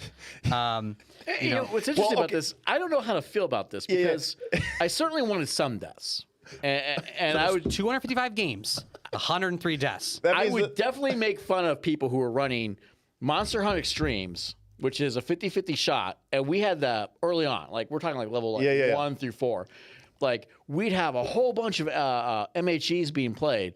And no deaths. I'm like, whoa, you guys are rolling a lot of heads. Right. No tails. That's so amazing. Like, I'd mock these GMs because I'm like, You thought they were pulling their punches. right. And a lot of them I think were, but also Pathfinder maybe isn't as accurate as it thinks it is, right? Certainly as you get higher up, you just got so many more options available. You right. can skirt out of death. But then all of a sudden, it's like we went the other way. Where I'm like, whoa, this is a really deadly game. Because I got to tell you, like in our home games, like, listen, Derik doesn't hold any punches. I don't hold any punches. But like, we might have like 20 total PC deaths in 30 years of gaming. Right. In an actual campaign. Right. Like, Yeah. No, I mean it's it really is crazy. I mean, obviously, going back to the slide, and we'll go back to it in a second. But Vlax, Number one. number one. how but- many did Vlax get? So the, I'll tell you in a second. The Reachie goes to Vlax. Yes. Well done for killing the most PCs. It really certainly is a quite the achievement. That he says here in chat went from not having killed a PC to being number 1. Just an insane kill count. Obviously, I'm assuming a lot of those came from the deep halls. deep halls. Deep Halls. Oh yeah. Deep Halls was a Perma fucking deaths bloodbath. and everything. Yeah, because that's the other thing I want to talk about. Okay, deaths are one thing. We had a lot of TPKs. Well, I'll TPK. We had a lot of TPKs. A lot of people just got we got to Well, all once TPKs. one person falls, Right. The chances go from that extreme is, to and that is just such the case in Pathfinder 2 anyways, because if you're in an encounter, which is already turn tail and get out of there. which is severe or in extreme, once the PC goes down, that encounter is now that much harder, and you're more likely Right. to fail. But I do want to throw a little sneak peek for season 2. So just due to Vlax's dungeons, and just also because I love dwarves and I thought it was awesome. So I will say the Kingdom of Azamar is coming back as a full-blown zone. And zones in season 2 are going to work a lot like the Desolation, where they have subregions. One of the subregions, obviously the most difficult subregion, is called Thorgrim's Fall. Oh, sweet. that's so sick. Oh, that's some insider. That's that sort of inside baseball Thin you know, Wizzy's Easter gonna egg. Thin Like, Wizzy's gonna like that. that one. is so sick. Then Wizzy said, Lax got me twice in one day. Oh yeah. I think also I can't remember the exactly. I thought they were the Bronze Beards was the name of the dwarven that makes guild sense. in there. Yeah, that sounds like that's right. But yeah. But yeah, I want to say a couple things about this slide that's up. Yep. So obviously 103 total kills in 255 games. Yep. So it's like just a little bit over, but almost every other game that was ran, a PC would die, which is crazy. right. It's like a 40% kill rate. right, like every other game was Now, every other game, that does not hours played, or you didn't. It also doesn't mean like, you know, how many PCs were right, in a but game. but essentially it means one every other session. If you were playing this at home, one every other session somebody was dying. But I do want to take a moment here as we look at this GM side total kills. Yep. And I want to give a special shout out, a sort of a lifetime achievement award. If you will. Yes. He skewed the data a little bit. To the second on the list. And the reason I want to call Ben out. We got to talk about this whole thing. Yeah. Because It's a sidebar. It is RPG history. Right. Couple So, things Not on in our history. RPG history. Because that was an event also, it doesn't get logged the same. So the people that were in that event that played, those hours weren't tracked the same in all that data. We talked about Jay's playing all those So we're hours. easily missing like 18 hours. yeah. So let me tell you real quick about Ben. Ben came into our Discord like so many other people at playing Pathfinder 2. And always had been playing D&D and a lot of other games for many, many years. Call of Cthulhu extraordinaire, GM and whatnot, and just interested in games. And if anything, I would say, you know, Knights of Last Call has made his tendency to want to play more obscure RPGs even worse, right? He's found a crowd that... He's the hipster's hipster. Yeah, he's the hipster's hipster. But by the time Northern Reaches came around, Ben had sort of moved on from Pathfinder 2. He wasn't really playing it anymore. But for a variety of reasons, when we introduced this threat halfway through the season, which was Valix, the White Lady, the sort of dragon, Queen of Winter. Queen of Winter, we were like this idea of like she's going to be this powerful force, but this idea came up about potentially having to deal with her and fight her, and I don't know how or why. But Ben was the one who stepped up to run it. Yeah. And he Ben, was like, you need I a jam got for this that? one. and Ben had some experience running large games before. But This was after a couple events happened where we were running 12 PC games. Right. We ran a spider call them fight. raids. We call the raids. We had a 12-person spider fight and a 12-person orc king fight. And Ben was like, I got this. right, I think Ben was interested by the raid concept. Yeah, I think so. And so if you're a World of Warcraft fan, right, like the raids that we have been doing were like the 20 mans, the 15 mans. Ben ran the 40 man. Ben ran the massive raid because he ended up running this adventure that took over 12 hours. Oh, it was ridiculous. And it was to fight Valix, the Queen of Winter. And how many players were there? I think they were divided into teams. There were team Squads. captains. He had, I want to say 3 tiers. I want to say that there was close to. Yeah. I think there were close to. There was a diagram. I think there were close to 50 players. It might be on my phone still. I had a diagram at some point. So, you know, and obviously Ben got a ton of kills throughout the course of just running this one session. And so just tremendous, awesome award. And so I just want to give a quick shout out to Ben because, look, I can't prove it.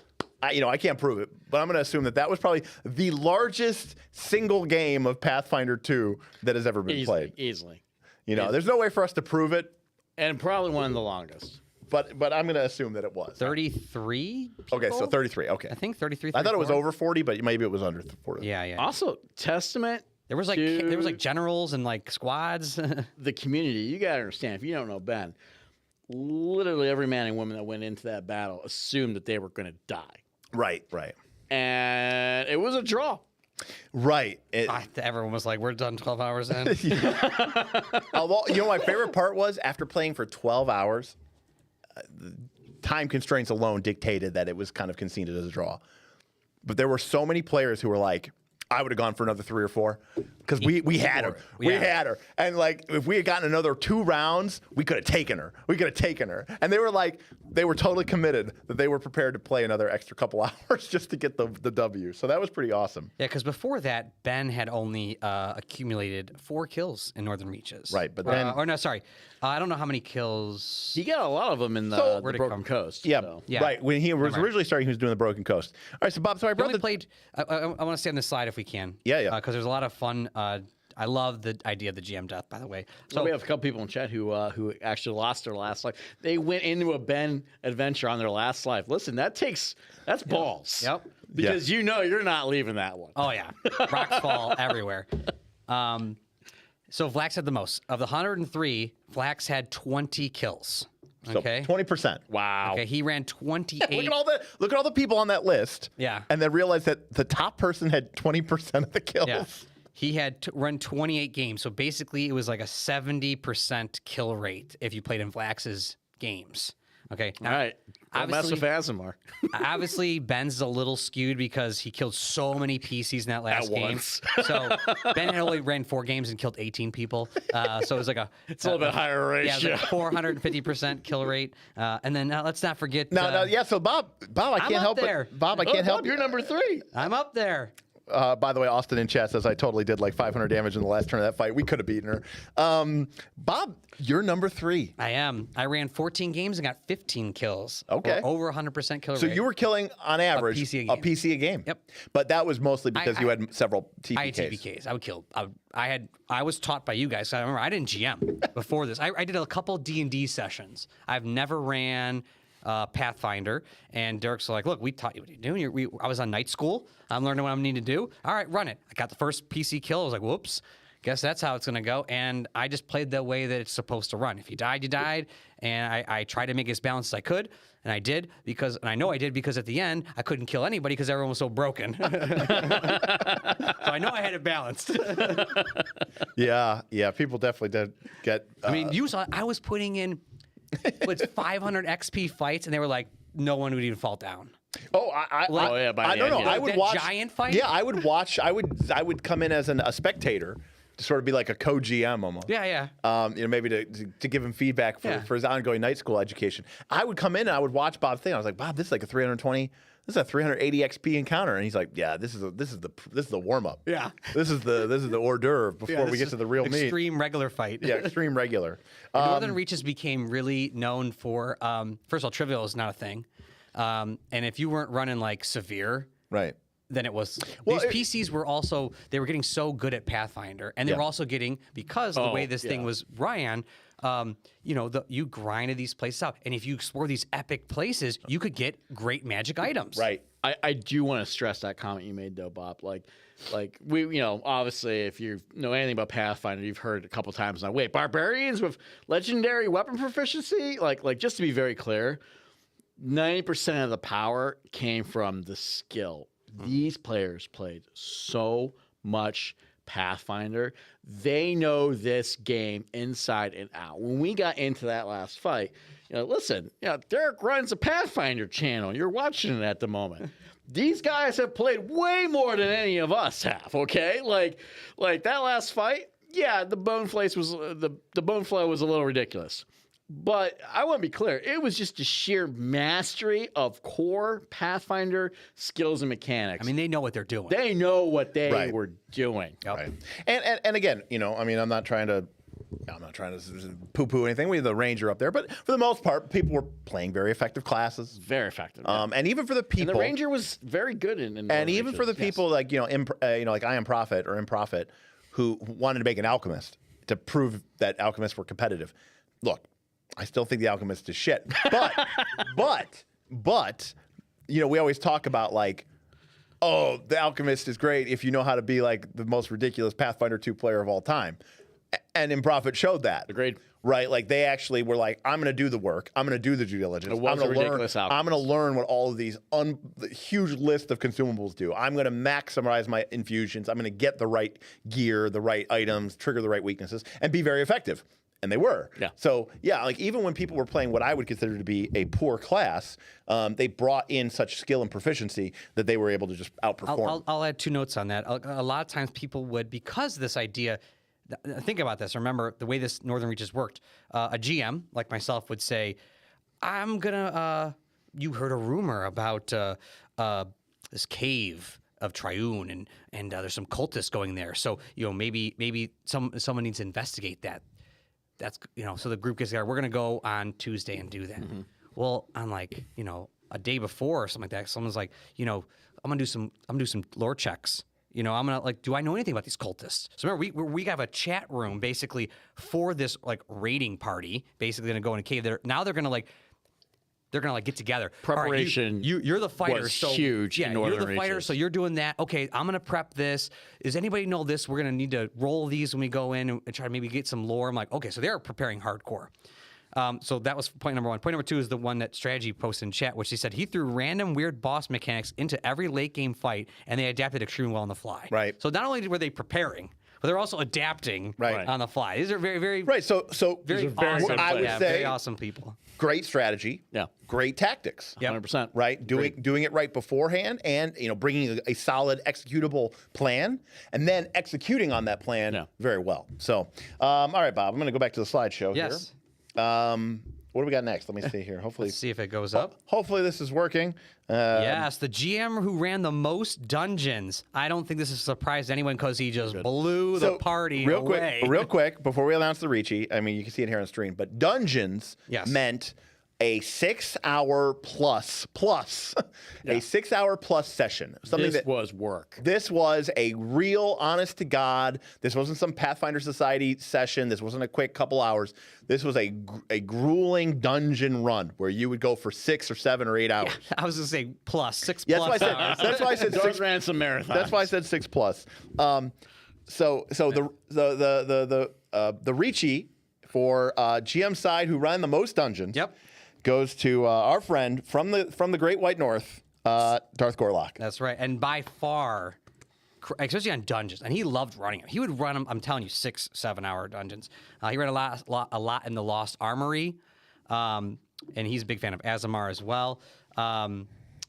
He ran 16 dungeons. So if you can just imagine that, 16 6+ hour games for these incredible patrons and PCs that really wanted to play. He loved being a GM for these people. But you might think that like, well, yeah, but that's just dungeons. He also ran the most games. he had 34 games ran. He ran 34 games. Right. That's well done. Sir. I'll well break done. that out even further for you fun people. And that's, home. by the way, that's one of the reasons why Darth Gorlock got several $100s of This is true. free shit He from did us. pretty well. He ran estimated, because I didn't get anything for the 6+, 148 hours of GMing. Right. So one person provided 150 hours of entertainment for 5 to 6 players. Right. Yep. So you're These talking are always large about someone who groups. put out close to 1,000 hours of entertainment value, player time. Yeah. So I mean, and that just that's like it just shows you the power that you have as a GM. You're a force multiplier for fun and entertainment, because you can sit down with 4 or 5 people or 6 people or whatever you're comfortable with running, and you're spending maybe 5 or 6 hours of prep, and then you're playing for 5 or 6 hours. So you're like, I've got 10 hours into this, but I gave that person 5 hours, that person 5 hours, that person 5 hours, and if you're running a great game, they're going home and they're thinking about the game. They're planning for the next game. They're chatting in Discord or in a group chat about the game. 5 hours on top. Right. That they're invested. And as much as we're counting all these hours, none of this is tracking the time spent that these people spent prepping in getting ready for the game. Yeah, that's true. And this is VTT for the most part. Now, someone asked, did people run Theater of the Mind games? Yes. Well, some people ran really, really, really, really light games. Bob, can you bring up Foundry? Because if you go to... Doubtful. I haven't wiped the servers yet. I wanted to make sure we got I don't know if I can do it first. on this computer. Okay. Because if we look at the build server, the game masters and Northern Reaches have their own private server to build everything in without players.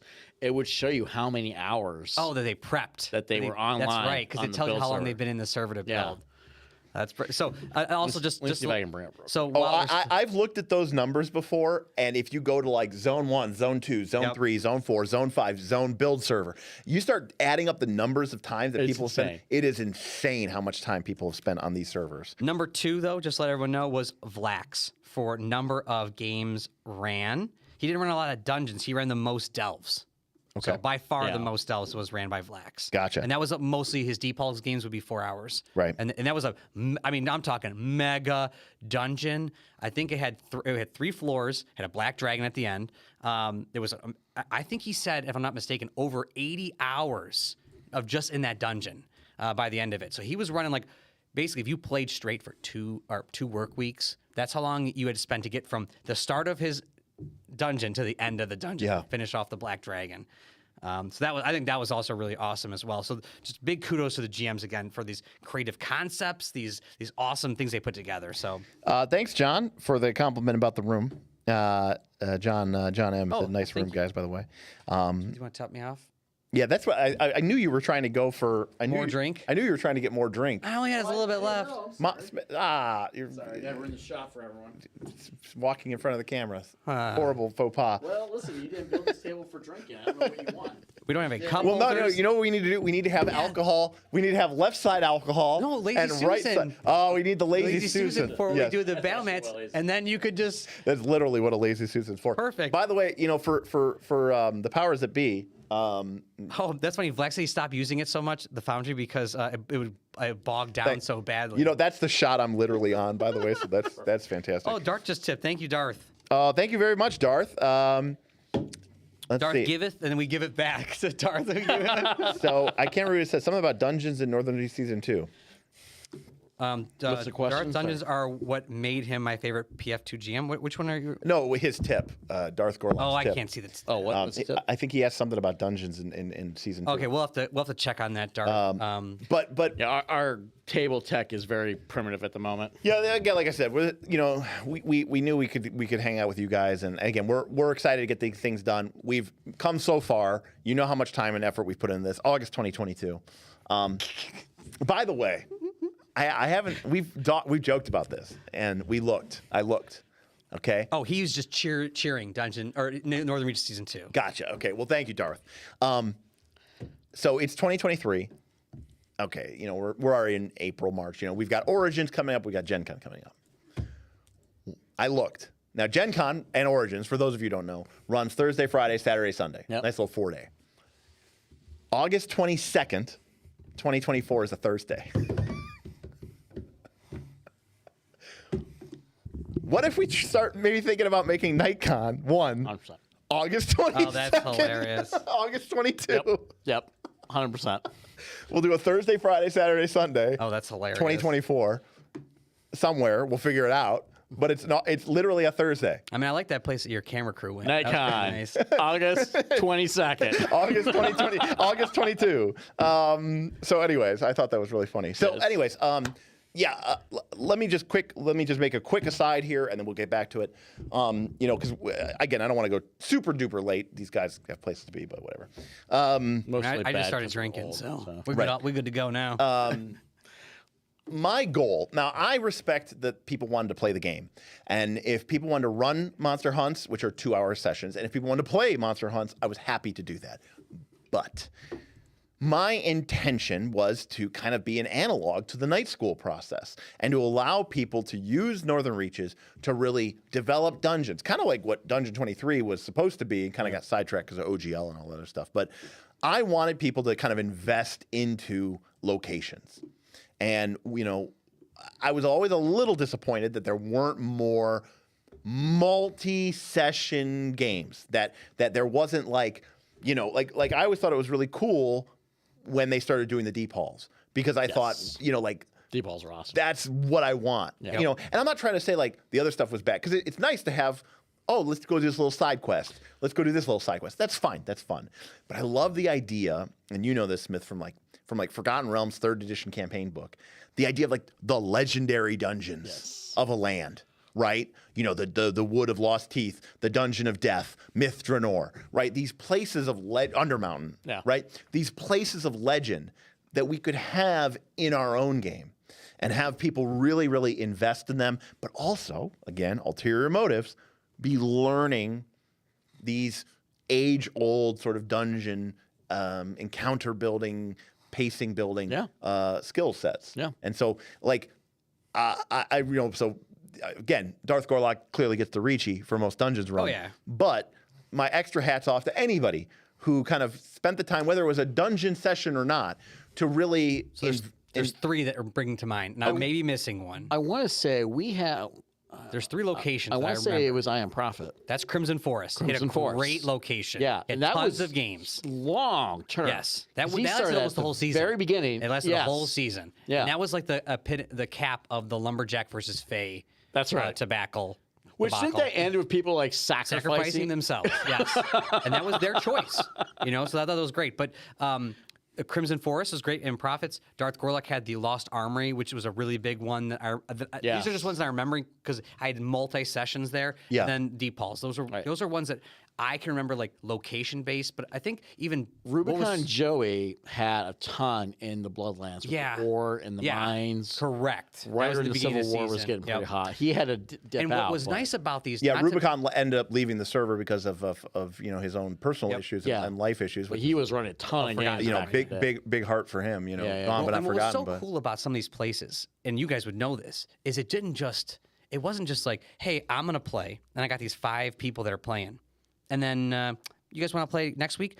The lore transcended the game, which it was supposed to, and into the community. Now everyone was wondering what was going on at the Deep Halls. Right. What do you mean Thin Wizzy's characters TPK'd? What's going on there? No, there's some epic loot. We know it's down there. People would be watching we know the it's channel, down there. being like, "What's going on? What's going on?" And then one of the players would post on Discord, "Oh, Thin Wizzy's dead!" And everyone would be like, "What? What happened?" Blacks even allowed, and some other people did this too. They allowed other GMs, if they wanted, or players to join their games as a viewer, as a muted viewer. I watched some of these people play these games. People were getting Legendary games, hype, I'm watching an actual play almost, but I'm this is one of watching the Critical Role. We had to start streaming the raids. I think the very first one we people did wanted to see. People wanted to see these climatic battles and these climatic dungeons get resolved because it was such a pivotal part of the community at that point. Well, and that's kind of you're more interested when you're engaged and when you're involved. Watching fucking us play isn't nearly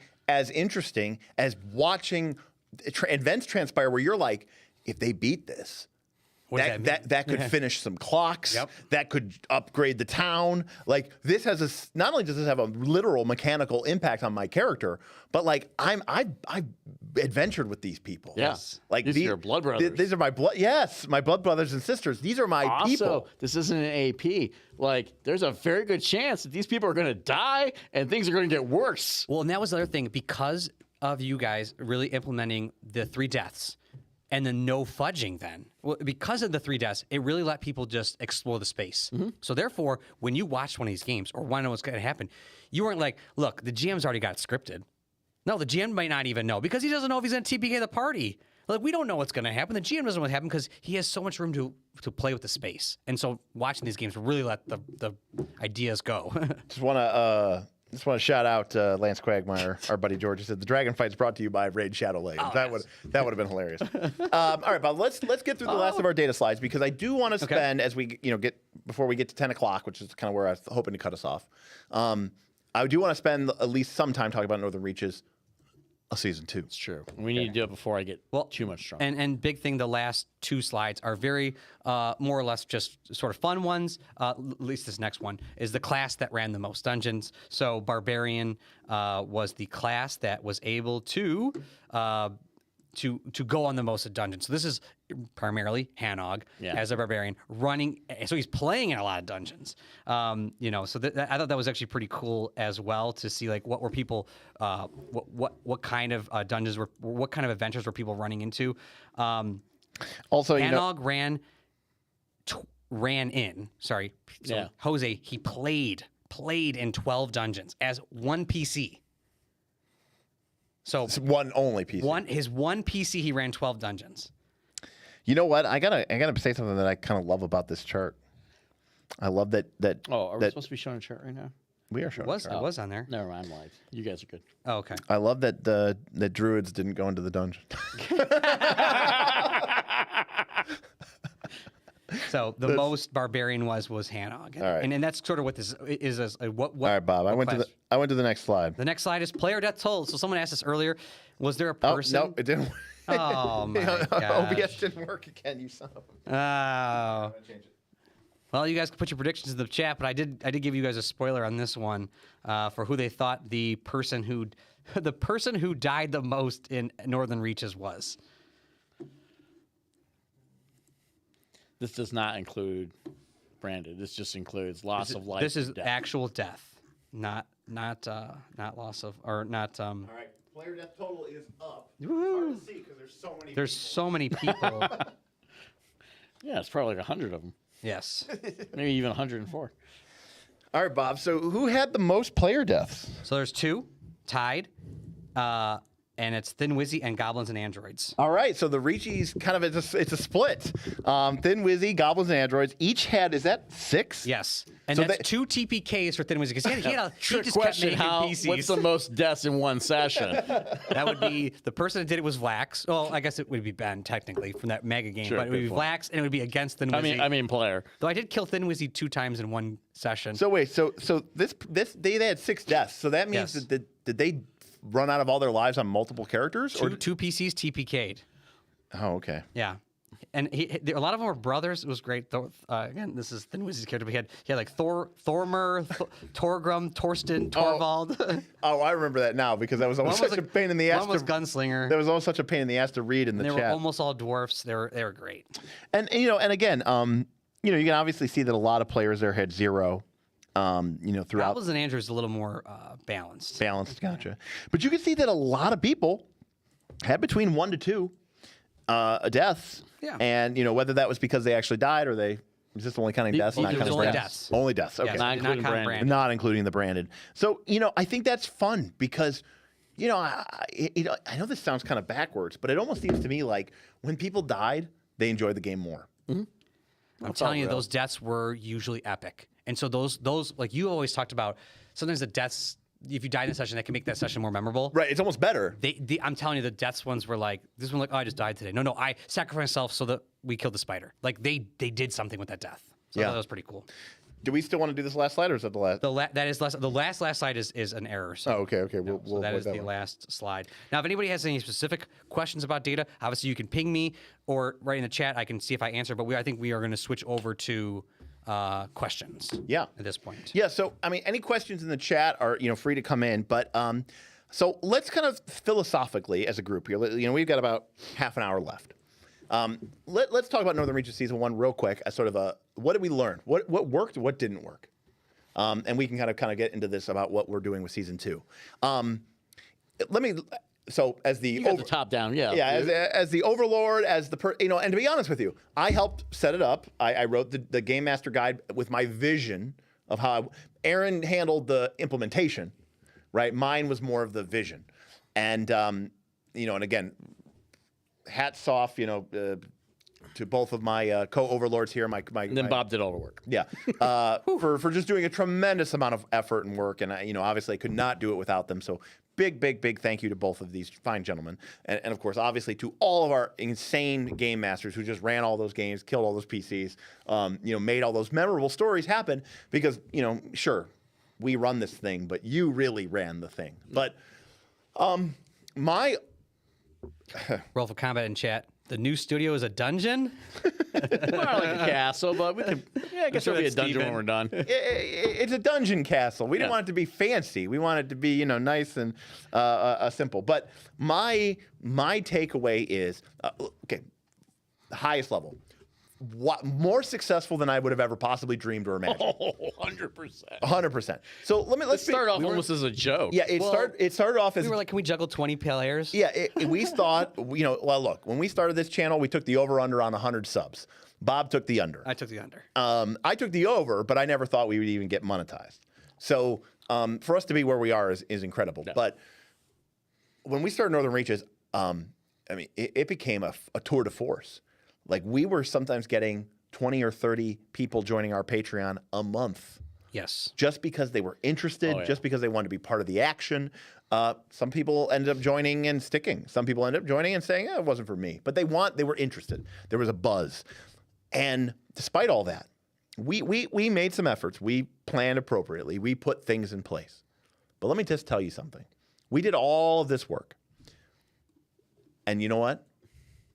To our knowledge, one person ever might have been a little shady. Yes. I'm pretty sure they were shady, but They yes. were shady. I'm being polite Everyone here. else that I ever had to quote unquote audit. And by the way, it's none of these people. That person left. But Yes. my point is, this is an incredible group of people. Now, I say this time and time again. I get it. We don't have a public Discord. We have a private channel. We have 300-something people. But the quality of the people here, Northern Reaches prove that. Yeah. 100%. 100%. With their generosity, their understanding, their willing to be flexible, and just all the insane stories that we've been telling all night long. I don't know, in a weird way, it sort of renewed my faith in the gaming community 100% agree. 100%. in a strange way. And you know what? This is going to be true. There are times, openly, I would mock some of the things that were happening in Northern Reaches. Constantly, yeah. Yeah. Oh, we love you guys. Some of the stuff you guys would do, like it's just completely ridiculous. It's things that I would never do in a million years ever in a game. But here's the beautiful, like, for example, I would never have made Faye versus Lumberjacks, the ultimate showdown in our campaign. We didn't even talk about but one player becoming a deity. Right, we haven't talked about any of the Player crazy. became a god. There was what about all the were creatures? Cult of Asmodeus, Talking Skull's actually name. the same person Talking, who's jamming. Talking Skull's name Victor.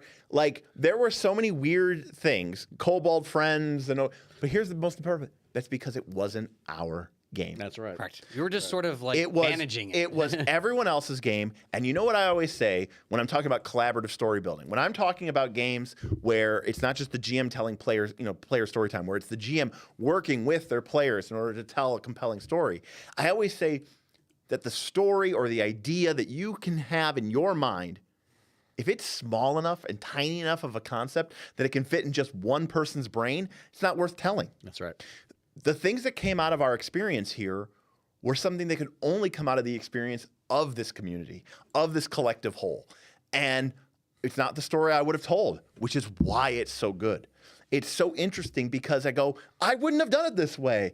And people are crazy and they had fun with it. And it's unique and it's interesting. And that unique and interesting, they were part of something that no one else will ever be part of again. That's right. And there are many campaigns. A lot of people play pretty tight to no AP. A lot of people play pretty tight to the rails, but even your AP, it's going to go a little bit differently than everybody's AP. We hope. Okay, we hope. But this is with 100 other people. Right. And Season 1 will never happen again. That's done. It's over. Right, You're and- in and- it. That was yours. That's your experience. No one can ever repeat that. And even in a system like Pathfinder Society, where you're like, oh, I had this amazing adventure, and then you find out that like 155 other groups went on the same adventure.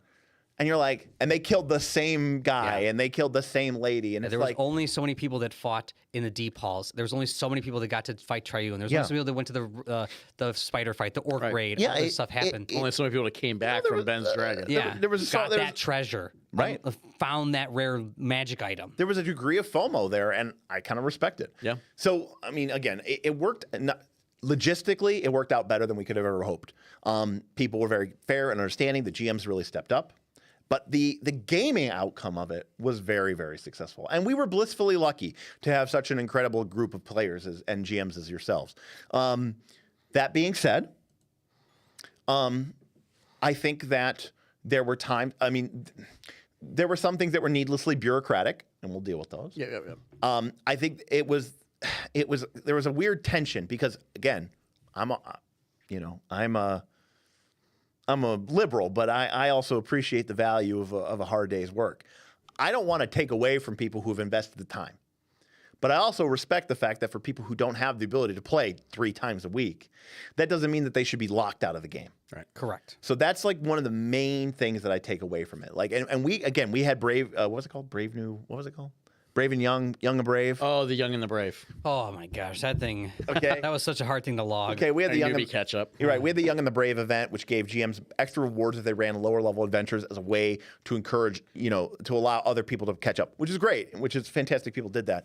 But you know, on the basis, I would like to see that if somebody comes in and they play and then they leave the campaign for a while, you know, ways that they can sort of still be a really participating member without, you know, taking away some of the clout that you get for being It's the people who play like for being every week. you know, for being the big shot, the big man on campus, the big lady on campus, right? Like, I like that. There's a degree of flexing that goes into a game. Crawling like through 12 dungeons. And I will hype you up. yeah. So yeah. So there was a handful. So we're going to talk about season 2 now. There's a couple big ticket things we probably want to talk about, and then there was a handful of questions. But Austin says, "Love Victor. Hope he shows up in season 2." This is how Victor is something that all 3 overlords know about. That's how we pervasive all that read is. this report, and we're like, what is this? That's the Flaming Skull, right? Yeah. Yeah, that's the flaming skull. Yeah. All right, There are Bob. some things that stick in my head, like, okay, that's fine, that's fine. But yeah, season 2, obviously, big things changing, a lot of things continuing. Smith's got the nitty gritty details, and again, Smith is the man behind the scenes. But I'm going to be, as you guys know me, I'll be the sort of the face. I'll be the one sort of running the day-to-day operations. I'm going to be the one in front. I was there logging all the data. I was there with you guys in the trenches for a lot of this. I'm going to be more of like the head overlord coming into season 2. So hopefully I'll be able to address a lot of your questions. But again, for the behind the scenes, the writing, the lore and stuff, Smith's going to try to answer, I think, as many questions as we can and talk about stuff that we want to talk about tonight. Yeah. So the kind of way I wanted to approach this is kind of open it up to you two. Like, we have a list of questions here which we need to go through, but I kind of want to start with what are your guys' questions, because I've been kind of like in the hole here writing this stuff, so I want to make sure that our overlords kind of know what's going on. Yeah, no, I think that's really good. I mean, some of these I have a sort of a basic understanding of. I do want to say real quick though. Listen, if you've been watching and you're interested, let me clear a couple things up. Northern Reaches Season 2 is going to be launching here in the next couple of weeks. Initially, we are going to make sure that our current and existing patrons who played in Season 1, who have maintained their memberships at champion level, are going to be the first people to get in. It does take us some time to onboard people, get all the accounts set up, and get you into the game. That's right. Those are going to be the players that we're going to get into the game first. We are going to make sure that those players are getting games before we let the floodgates open and let more people in. But one of the things we're very careful about is load balancing. We are more than happy to have you join the game, and I promise you we'll get you in there. But I do want to say that those people do get at least initial preference and coming in. We're going to be very careful with balancing player to GM ratio. So we did that pretty well, I think, in season 1. Yeah. We did. And we're going to keep a very close eye. It's season 2, we know there's interest. Season 1, we're kind of like, who's going to play this? Right. So season 2, we're going to keep a very close eye on that, and we will restrict initially people coming in, as Derik has mentioned. We're going to make sure that season 1 people, that's the perk. Hey, if you played in season 1 and you kept supporting us, thank you, first of all. Second, you guys are in front of the line.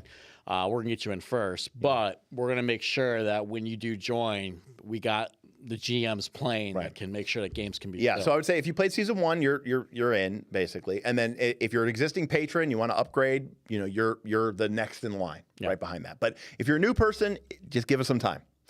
Because we do want to make sure that we're taking care of our existing people. Secondly, if you're interested in all of this, we are the Knights of Last Call. You can go ahead and check us out at patreon.com/Knights of Last Call. Additionally, if you're interested in supporting us for our channel and what we do here, feel free to give us a super chat or a tip. I know that somehow we do other things besides just this. Yeah. I know that today's a little bit of a strange. Normally, our live streams are a little bit more like I've got my chat, I'm talking to people, I'm bringing stuff up, and we're going to get there. But what you're looking at here is a studio that we've been building because we want to get back to playing more actual plays, and we want to get to doing live games in person and live shows in person. We've done shows in person that weren't live. Yes. We've done live shows that were not in person. Right. So this is going to allow us to do live shows in person. Right. So thank you again for all of your support. Thank you to everybody who's tipped or super chat. Again, I'm not at my computer, so I don't know where we're at. But if you have tipped or super chatted, thank you very so much. Now or in the past. But season 2, Bob. Let's get through people's questions. Okay. Yeah. You know what? I mean, my questions are sort of generic. I want to hear from the people. Yes. You want to read the questions and I'll answer? Yeah. And then you guys chip as in? much as you can. Yes. I mean, I'm pre-answered, but I figured to make him a conversation. Yeah. So I think a big one, just before we even start this, is a question down the list a little bit, and you had sort of mentioned it a little bit there, which was, what is the minimum requirement to participate in Season 2? So a lot of people are wondering this. They're already talking about it in the chat. You sort of mentioned it briefly there about what the Season 1 people coming over is, but if you want to just sort of solidify that for the people listening at home, what that actually means. What does it mean to be to get in? For All right, I'll answer that real quick. Yes. So yes, in Season 1, in order to play Season 1, you had to be a Knight member of the Knights of Last Call. That's a $5 a month member. In looking at all the work and time and effort, the additional costs that we have for servers, the additional costs that we have for Hero Vault, the additional costs and time that we have for just these guys doing all this extra work, we have decided for Season 2 that you need to be a champion tier in order to participate in the campaign. You can be a hero tier, which is our $25 tier, but you can be a champion. The champion tier is what you're going to need to be. There may be, if you run a bunch of games, if you GM, you're going to get some perks, just like you did in Season 1. But that is the minimum threshold. Yes. $10 a month, champion tier is going to get you, not only does it get you into Northern Reaches, by the way, it also gets you access to everything on Knights of Last Call. It gets you access to our special PDFs, like our Battlecry e-zine when we do release that. But also August 22nd. But we also have occasional additional PDFs from like our home games or things that we've been working on. And we decide, you know what, we have this document, let's share it with everybody. And those are things that we've released. We released 4 or 5 of those last year. And we hope to release 4 or 5 of them this year. So you get a lot of benefits from being champion, not just Northern Reaches. Yeah, and especially as I take. But you are going to have to double it. And as I take more of a front role in Northern Reaches, this will allow Smith, who's a great writer, to really push that into our PDFs and stuff like that. So I think that will free up Smith to do a lot of stuff too. One of the things from the chat, and I just want to clarify this as well: can we play as a lower level or pay as a lower level and then? As long as we're GMing, and that is correct. You have to be champion no matter what. No matter what. Even as a GM, you have to be champion no matter what. All right, Bob. What else we got? I will say, and we'll get in more detail because I think this is a question. Yep. Tiers do not have as much impact on things like characters as they did in Season 1. So champion is the gate, and then after that, it's Northern Reaches / tickets, which I'll let Derik talk about when we get into those part of the conversation. Correct. In Season 1, champion meant you had an X amount of slots for PCs, right. And hero meant an X amount of slots, and Knights meant an X amount of slots. Hero doesn't give you any specific bonus directly to Northern Reaches. Champion. Or hero. No, I'm saying hero, champion lets you in. Yeah, Knight is no longer there, but yes, hero correct. in of itself doesn't give you a specific bonus for Northern Reaches. Correct. So that will hopefully clarify a few lingering questions. And we can jump right into some of the questions are more jokey, but some of them I think they may sound jokey, but I think they're getting into the lore. And will there be lumberjacks in Season 2, Smith? Yeah. So actually, haven't finished watching Derik's archetype videos. I was kind of going to talk about it with him to be like, well, we know there is a archetype for lumberjacks. Do we maybe open that up to some players who were in Season 1 were lumberjacks? I think it could easily be a faction. To give a little background here, if you're familiar with how the cult worked in Season 1, basically players could opt in and join a cult, and the more players that joined this cult got more benefits. I could see us having a faction that used a similar system for the lumberjacks, right? So long way of saying I'm not opposed to it. It's not officially unlocked yet. I think, But it's one of those things that it could be done. If you played in Season 1, you kind of get it, and it sort of trickles over. So there is kind of this nice tidbit of lore, this little Easter egg that's sort of in Season 2. Yeah, I mean, I'd be kind of good at throwing it to some Season 1 players. So I think it's great. We're going to talk about it. I just want to really quickly here, but someone had, what about an annual Knight subscription? Do I need to change that to champion? Yes. You don't have to do that until the campaign launches, but if you're an existing Knight and you upgrade, obviously you're going to get in before new people. Again, it's really just a process of making sure that we onboard people on time. But yes, an annual Knight would need to upgrade to champion or go to month and be champion. Yes. Yep. So Derik, is that Flick Mace, the new Flick Mace, going to be legal? That's a great And question. Prophet wants to know this. The original banning was Derik, so I am also leaving this one to Derik. You're leaving this to me. So I think at this point, okay, a couple things. Flick Mace got errated from D8 damage to D6 and from 2 bulk to 1 bulk. Mm-hmm. fucking up the flip make. Well, correct it, I suppose. It's still a reach. Here's the problem. It's still a reach one-handed weapon. I still think it's busted. If you were playing flick mace, going from D8 to D6 changes on average 1 point of damage per weapon die. So you're talking about 4 points of damage at 18th level. 8 on a crit. It's nothing. You are playing the flick mace because it's a one-handed reach weapon. Right. Now you might, oh well, the whip is one-handed reach weapon. That is true, but the whip has a lot of other problems going for it. Like it's non-lethal. The fact that they went from a D8 to, if they went from a D8 to D4, that might be something different. But going from a D8 to D6, I don't think is enough to change it. Also, it's kind of part of our brand. So fuck the flick mace. Banned. Also, look, if it was up to me, I'd ban freaking flails and hammers too, because the crit spec is way too powerful. Also, bone flails are banned. Oh yeah, I wish we had a stamp like GM, like an overlay. Oh, overlay. Banned. Yeah, we need to add that. All right. Will there be guidelines for custom items / rewards the GMs can make? Yes, I'll talk more about that when we get to Strat's question about dungeons. Okay. Will there be any changes to level ranges of zones, or at least extending the level ranges to be larger by default?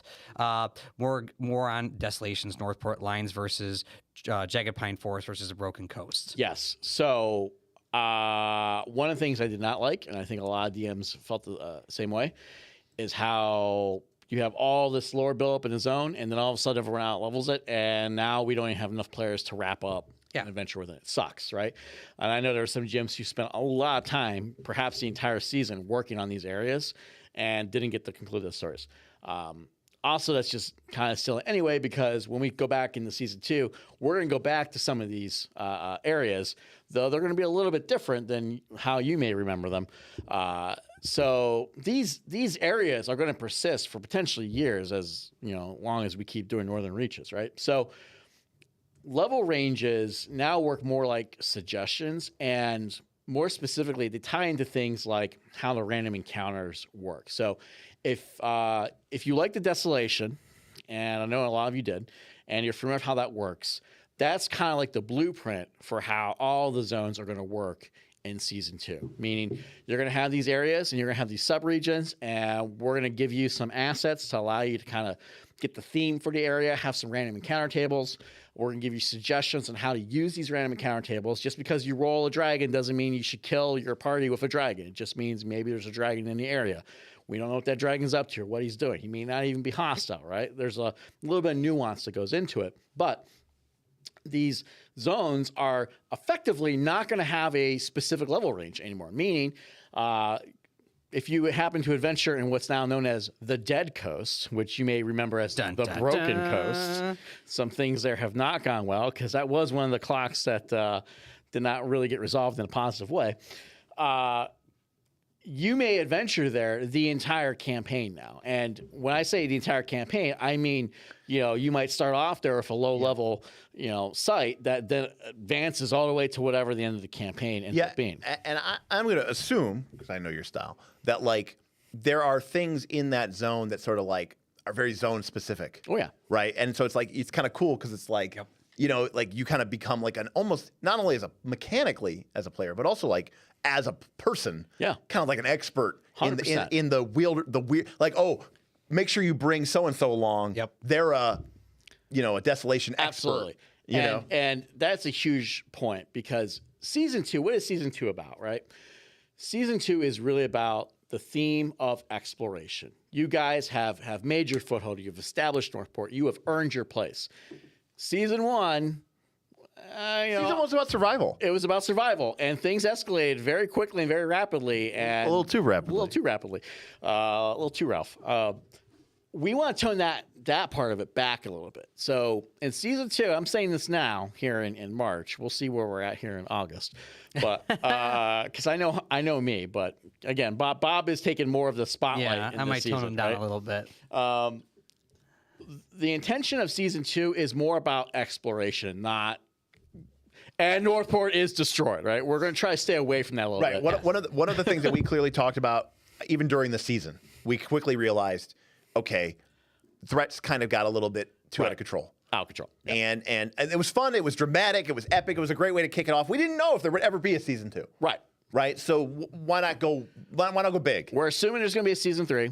Right. And we're going to assume that Northport is going to be in season 3. Right. So I think season 2 is more about kind of more measured adventuring. Yes. And more about like that thrill of discovery, Yes, of adventure, 100%. of exploration, rather than this sort of desperate, grim struggle to survive and to beat against the odds. Now that doesn't mean there's bad guys out by there the way, still. And also, remember, we don't have a plot. We don't have a plan. Right. So it's entirely possible that between something that you do and something that they kind of interpret and Things make go a clock, bad. Yeah. things can go sideways real quick. Yeah. And we totally expect that, but that is sort of the theme. That is where we're at today, and that's kind of what we're expecting it to be. So, but Derik brings up a great point, right? Like from a mechanical standpoint, I mean, listen, the Dead Coast clerics, you're going to do really well here, right? Did you ever roll a cleric in an AP and feel bad because you weren't fighting undead constantly? Well, now's your chance to play a cleric and have a good time, right? Like again, it's going to be up to the GM. Pick me, But I'm ready. if you're building a site in the Dead Coast, you kind of know what it's about, right? And we really want to encourage, as Derik mentioned before, we really want to encourage those legendary kind of sites and dungeons. And so there's a lot of mechanics in here that support GMs in doing that. And then a big reason is we want players to gain mastery over these sites. Just like how they would gain mastery, Bob, in your dungeon where they would learn how to solve the puzzles and we need 4 dwarves to get through this part of the door. We want players to have that knowledge. And listen, that's not something that's a feat that you can just write down in your character sheet. That's you. That's you knowing and figuring out and having just played and explored and understood where it is that you're at and gaining mastery over that terrain that you're bringing to the table. It makes you valuable, not just your character. Yep. You might need a player, not a character. You might need a certain player to advance in certain areas because that player knows the secret. Right. I mean, that, again, kind of goes to our old school sensibilities into a sense, right? Where we think that it shouldn't just be the player or the PC. It should be the player. It should. I have skills. Player I have mastery. Player mastery, yeah. All right, Bob, what else we got? Will there be mechanics in place to slow or soft cap leveling? So this obviously got a little out of control in season 1, and then so they're concerned about season 2. So there's not going to be specific rules or additional mechanics outside of core Pathfinder 2 that's going to limit leveling or socket. We're not installing anything in place for that. That being said, XP is much more tightly controlled in season 2. In season 1, we had a lot of catch-up things. We had a lot of freedom with game masters assigning bonus experience points. We're toning a lot of that back in some cases because we don't need to, and we'll get into that a little bit later with why you don't always have to worry about what level you are. But also where we are as overlords directly controlling the experience gain. So within the rules, if you play for 4 hours, you're going to get a certain amount of experience points for that 4 hours to play. The game master doesn't really have a say in it. Now, game masters, there will be a separate thing where you will have opportunities to reward stellar play, but it is an outside and it's an additional route versus the traditional way where you're going to level. That is going to be much tighter controlled. You're not going to have things like lower level players advancing at double rate. That is gone because lower level players don't need to do that anymore to advance. Yeah. And we'll talk about that later. Yeah, and I just real quick, there's logistical issues to that, right? If we told you we had 100 PCs throughout or 100 players actively playing our game throughout the course of the 6 or 7 months of season 1, and at any one time, 50 to 60 of those players were fairly active. We have what we call the bubble. Okay, and in Pathfinder 2, because of the way the math works, if you have a level 10 character and a level 2 character, those characters cannot effectively level together or cannot play together.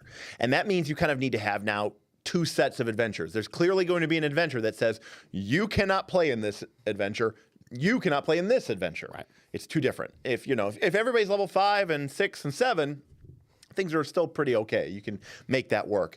But and now when you're starting off the game, everybody starts at the same spot. And as people go up, higher level, it's like, oh, you're 5, 4, 3, 2, 1. It's still not that bad. But by the time you get to people that are level 14 or 15 and 16, and then you have people that are level 3 or 4, that's a big problem in any game, but it's really a big problem in Pathfinder 2. So a big part of our motivation behind trying to keep people level capped was to keep everybody in the same bubble. Yep. We understand that it's not going to happen. You're going to have people who play a lot and people who don't play a lot. So we have other ideas in mind that we're going to kind of talk about here. And actually, scrolling ahead, I don't think anyone actually asked, so I'll just cover that now. So what we are introducing in Season 2, and if you've played MMOs, a lot of the stuff is going to seem very familiar to you. Little Guild Wars 2. Little Guild Wars 2, EverQuest 2. I think EverQuest 2 does a great job with it. City of Heroes, if you're really old school. Oh, yeah, City Heroes. We are introducing 2 rules, sidekicking and mentoring. And the big one's sidekicking. I'll talk about mentoring here in a second.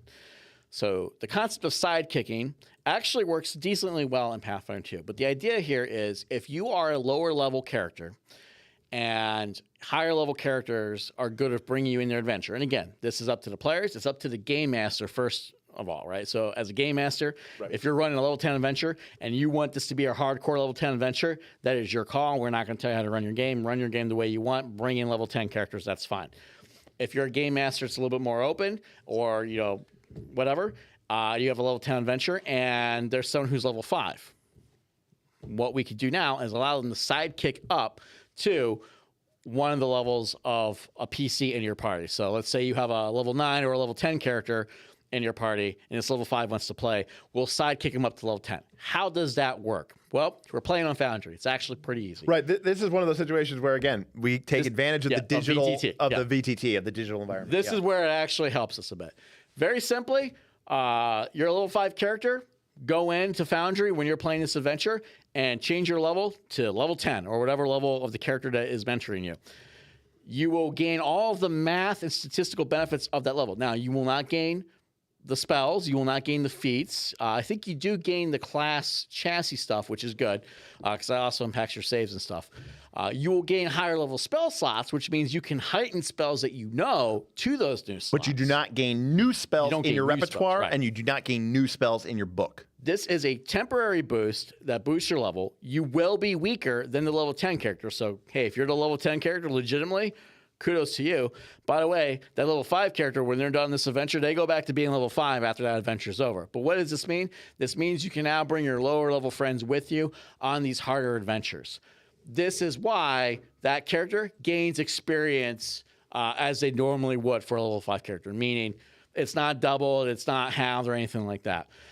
Treasure is also something that we're controlling a little bit. In terms of gold, that character will advance as a level 5 character, so they're not going to get level 10 gold. Right. That being said, custom or placed items from a game master could be made available to that sidekick character if everyone in the party is good with it. Meaning, if you're really kind, you could decide you want to twink out your level 5 buddy. So we'll leave that to you. But the core advancement stuff, that character will still advance as normal. So this means that even if you're behind the curve a little bit, you can still get into adventures and play and also be effective. You won't be as effective as the hardcore level 10 character, but you're not going to be nothing. Right. One of the things that we've discussed on this channel is whether or not you really need high-level feats in order to function appropriately. It felt like some of us felt like, okay, you only need the math. Now, to be clear, these characters will not be level 10 characters. They won't have the gear of a level 10 character. They won't have the feats of a level 10 character. They won't have the spells of a level 10 character. But they will have sort of the raw math proficiency elements, the features of your class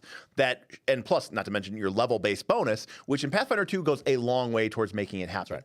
And we understand that this isn't a perfect solution, but we think a lot of people will think that's a fun compromise in order to sort of participate. And like we said, there may be GMs who say, no sidekicks allowed. And obviously, you have to sidekick with an individual. So that means that if you have 6 people, only 3 of those could be sidekicks at most because you have to have a one-to-one relationship. And, you know, look, as I'm thinking, as Aaron's talking, I'm like, oh, I could totally see us coming up with things where, like, you know, there's things that make you better at, you know, you have like your little buddy and you give it. 100%. That's where the strongholds come. Yeah, like you give advantages to certain people because they're part of your like crew. They're like your henchman, your retainer. Anyways, Bob, do you want to talk about mentoring? I do. I see a couple of questions in chat, and sorry, I'm all tabbing, so I cannot see all of your questions. Foundry is the VTT that we officially use for Northern Reaches. We are a little flexible with some game masters as long as like they're pulling the stats and whatnot from Foundry, but typically we're not going to do Roll20. Knights of Last Call pay for the Foundry servers. There is nothing you don't need to pay for. Yeah, you don't have to. Yeah, you don't have to pay for anything. We have, I think, 9 or 10. You have to pay to be a patron. Yeah, you have to pay to be a patron. Yeah, you know. But again, and I stress this enough: if you play once a week, right, ignore every other benefit you get for being a patron. You're paying $2.50 per session. Yeah. That is a fraction of what you would pay anywhere else, and that's completely. And that's assuming that the Gen Con map. and that's assuming that everything else that we offer you is garbage. Okay, which maybe I don't know, but like Checks out. You'll find out on August 22. So Bob. next up is just strategy asked that very broad topic was like talk about these dungeons, talk about these rules, and I think this is more about locations. This is really This what is, you're yeah. getting- yes. So this is I could spend all night talking about this. I'm not. All right, yeah, I'll give you. It's 10 o'clock, so I'll give you 5 minutes. Okay, I'll get 5 minutes to explain the major mechanic of season 2. No problem. Okay, so we are very much focusing on sites for game masters, and the way you should think about this is a site is basically like the game master's character. So a game master is going to advance and gain experience in their site, which they're going to use to buy upgrades for their location. It's much more mechanical and a little bit more hands-on than the previous seasons. Game masters will also be restricted initially to one site per game master. Now, you can always throw away your site and start over if you want, just like you can throw away your character and start over. But just like characters, you're going to be limited to one. There are ways to get more of those if you want, and we can talk about that as well later. But in general, you're going to have one site because we really want to embrace that legendary site. Sites start off pretty weak and pretty tame. We're going to throw bonuses into our new game master so that there's reasons to go and adventure there. But basically, if you're familiar with the board game Descent, kind of think of sites as something like, as an overlord, you're going to gain experience the more players play your dungeons, which is going to allow you to increase the lethality of the dungeon, the traps, the threats, the dangers. There's almost like a dungeon keeper, if you ever played that game. 100%. Aspect to it, where, as a GM, the more people come and play in your site, Right. the more kind of GM XP you get Exactly. to make your site bend the rules a little bit, Right. break some things, and become more silly and ridiculous, Right. including things like giving ridiculous loot, Now, yeah, but well- also putting in super death traps. That's the catch, actually. All of the upgrades have two parts to it: the game master benefit and the player benefit. Yep. right. It's not one-sided. It's not one-sided. Right. So when you go, ooh, I want death traps, which are like, yeah, this is an plus 200 experience point trap.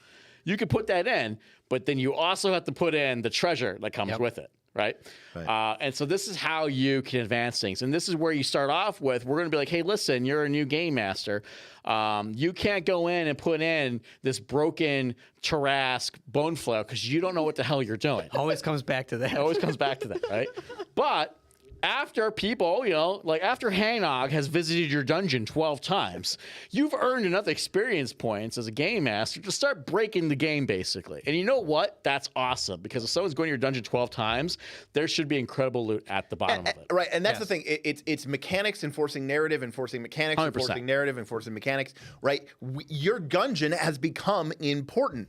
Right. In the context of our campaign, because multiple players have played in it, and that means we want you as the GM to feel like you're investing in your location. And we say the term dungeon, but it could be like the Bloody Forest or whatever it's called. I can't remember. Crimson Forest. Yeah. That's a very important point. Actually, I want to talk about that because I know a lot of you right now what's are the game we played for Dungeon Time Extreme? What was the Caves of? Caves of Chaos. Chaos. Yeah. That to me is a location. That's a location. That's exactly not right. just a dungeon. Right. Correct. That's is very important. I don't actually use the word dungeon. I use the word site. Yes. Okay. I know I got a lot of game masters out there right now going, but what about my story? What about my plot? What about I don't want to do a dungeon? Okay, that's great, actually. So a couple things there. First, let me talk about why we're doing this. It's not just because Derik and I have hard-ons for dungeons. We do. We do. But it's also because GM burnout is real. And you guys just listened to some incredible statistics tonight. The amount of games played, the amount of GMs preparing for these games, guys, that is a lot of work. And I will tell you right now, a lot of our game masters burned themselves out doing this because they kind of worked a little too hard. They over-prepped in many cases. So part of this is the constant theme of Night's Last Call, through education. Hey, how to make this fun and not kill yourself while doing it, right? we really want to encourage reuse. So that's one big reason why we are having you guys focus on sites. We want you to do some prep up front and then do very little work throughout the season as you continue to touch up and advance your dungeon, site, as you play through the session. Yep. We don't want you spending 16 hours writing this intricate plot. If you want to and you have the time, we're not going to stop you, but that's not what we're asking you to do. The other thing is again, site. This doesn't have to be a dungeon. It doesn't have to be a hole in the ground. Northport, starting from day one, is an area that you could explore, including all the neighborhoods, ones that you are already very familiar with. You could have a site be a neighborhood of Northport, and your site is about the politics and city Blades in the dark light, right? 100%. Sort of a gang warfare. They're struggling for control of the streets. Because now Northport is not just some backwater hovel, right? It's a thriving little city in its own way. And your site ends up looking more like almost like a DS9 or a Western cowboy town, where every week your players are coming back to the same location, but it's the characters that's driving it, not the monsters, not the fights. So, don't get locked up on like dungeon crawling on this specifically. This is a system that you can make use of very different types of adventures. Yeah. But we do want you to focus on just that one thing. And I'm sure Smith can go on for more. Yeah, I more, was going to say. let's I'm keep gonna it stop going. there. Yeah. Yes. I was going to say, so that is just the tip of the iceberg, Yeah. and it's Smith. So if you've read his Northport rules, if you've read his Gladiator rules, if you've read his Desolation rules, you know there's a lot of charts and there's a lot of tables and there's a lot of goodies for GMs to sink their teeth into for There's ways gonna be a lot more now. to put their thing in. So again, there's a lot there. It's both a way to both challenge GMs and reward them. So, Bob. All right. So will there be any Fae or any elements of the fantasy and fun? Or of all elements of fantasy and fun have been obliterated and paved over to create the grimdark capitalist dystopia. Right. I'm very sorry for my dwarven lumberjack. As an overlord, I shouldn't take sides, but obviously I love dwarves, and I appreciate the fact that they burned down the forest. So I mean, look, that's just us having narrative integrity. Jagged. We joked that Jagged Pine got literally turned to a parking lot. I don't know that would literally be true, but I definitely think that it's the case that the Lumberjacks won. The Fae were defeated. Now, what's interesting though is consequences matter. So, what does that mean? Have the Fae been raped out, or have they become some sort of crazy guerrilla, operation where they now strike at civilization from the heart of what was once a lush, wilderness? See, I love Derik because you could tell he's not a full-time Pathfinder player. Because I went for a very much more mechanical answer to this question. Yours is very mechanical. Which is, guys, I can't get rid of Fae, because there would be literally nothing left to fight in Pathfinder if we got rid of Fae. So, of course, Fae have to be in there. I'm sorry, but That's true. 75% of the monsters are Fae. Yeah. I forgot about that. no, it's okay. Yeah, and that would just I love where you're going with that. It was beautiful. No, and that would just be doing a disservice to our players. That's right. To we our want you GMs. to be able to level. Yeah, we want you to like love. be the Fae moved onto the frozen flame. They sure did, buddy. All right. Are we going to promote cooperation with other creatures in Northern Reaches, or is this just another dungeon delving murder hobo season? I know you talked about there's not going to be murder hobo, but I want to be very clear. Murder Hobo and Dungeon Crawling is a big part of this because, again, Derek and I are kind of at the helm with this. Right. So- Also, let's be clear. Pathfinder 2, like 90% of your first level and second level feats involve the words like combat, encounter, blowing things up, and hide and seek. You know what I mean? Like the game is around combat. That being said, there are going to be, as we already talked about, factions. And again, factions are going to work a lot the way cults work. I really like that system. I think it was a great way for players to interact. It was simple, which is always important for us because, again, this isn't our full-time job. And most importantly, it had just a tremendous interaction on Discord, which I love, right? So there's going to be other ways to interact besides murdering things. I also want to be very clear that we're not ignoring the lore here. So one of the areas that you might go and explore is the newly found kingdom of Larjakrum, which is what the orc rebels have become. And I wouldn't say they're necessarily always friendly with Northport, but they're certainly not hostile. They remember their origins, meaning not every adventure has to end in bloodshed and murder. Now, how that actually ends is up to the players. But no, not everything has to be about brutal murder. That being said, fuck Fae, fuck were creatures. So there we go. All right, Bob, what do we got next? how many in-game years have passed, if any, between season 1 and season 2? I think we said 5. About 5. Yeah, 5. Okay. Which sets of crafting rules will be using? Default, Northern Reaches, or Treasure Vault? What are we thinking here? I'm leaning towards TV, but Derik and I talked about this the other day, and he wanted to think it through a little bit more. So. I did. Fundamentally, I like the Treasure Vault, but this is kind of more public knowledge, but the way that actions work, downtime actions work in Northern Reaches Season 2 is a little bit different because of campaign actions. Right. And so crafting has a little bit, a little bit more of a wonkiness to I it. should probably explain it because we have viewers on the show who haven't been aware of all this. So in Season 1, we had a lockout system where real-time days would pass. You'd go on a dungeon adventure, 6 days would pass in your life before you could play again. Right. So to be clear, if you played on a dungeon on Monday, you could not play again in our game until Saturday. Right. Because the idea was that your character was, literally out of town for 6 days. Yep. And you couldn't play. So here's the thing with that. Real life is a thing, and it sucks. Also, that's a lot of bookkeeping, and we don't want to do that. And you guys probably don't want to deal with it on your side either. So instead, we had a perfect thing to emulate, which is the 3-action economy. Which, listen, if you're playing Pathfinder 2, you probably like this system, right? So every week now, and I believe we have a specific start date. I want to say it's I think it's Sunday 12 a.m. Eastern Standard Time. Eastern Standard Time is the reset, meaning you can use all your actions up on Saturday, and then if you want, use all your actions up on Sunday. That was deliberate.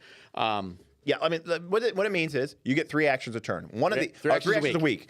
You can spend them however you want. Now, some of the actions are things like go on an adventure. Some of the actions are things like I'm going to go craft an item. That means you could go play an adventure. You could go craft an item on Friday. Then you could go play an adventure with that item on Friday. Yep. And then go play in another adventure on Saturday. Those would be your 3 actions for the week. Right. One of the things that we learned from season 1 is that people valued flexibility. Yes. And our old system, while fun and sort of realistic or whatever, scheduling is a thing.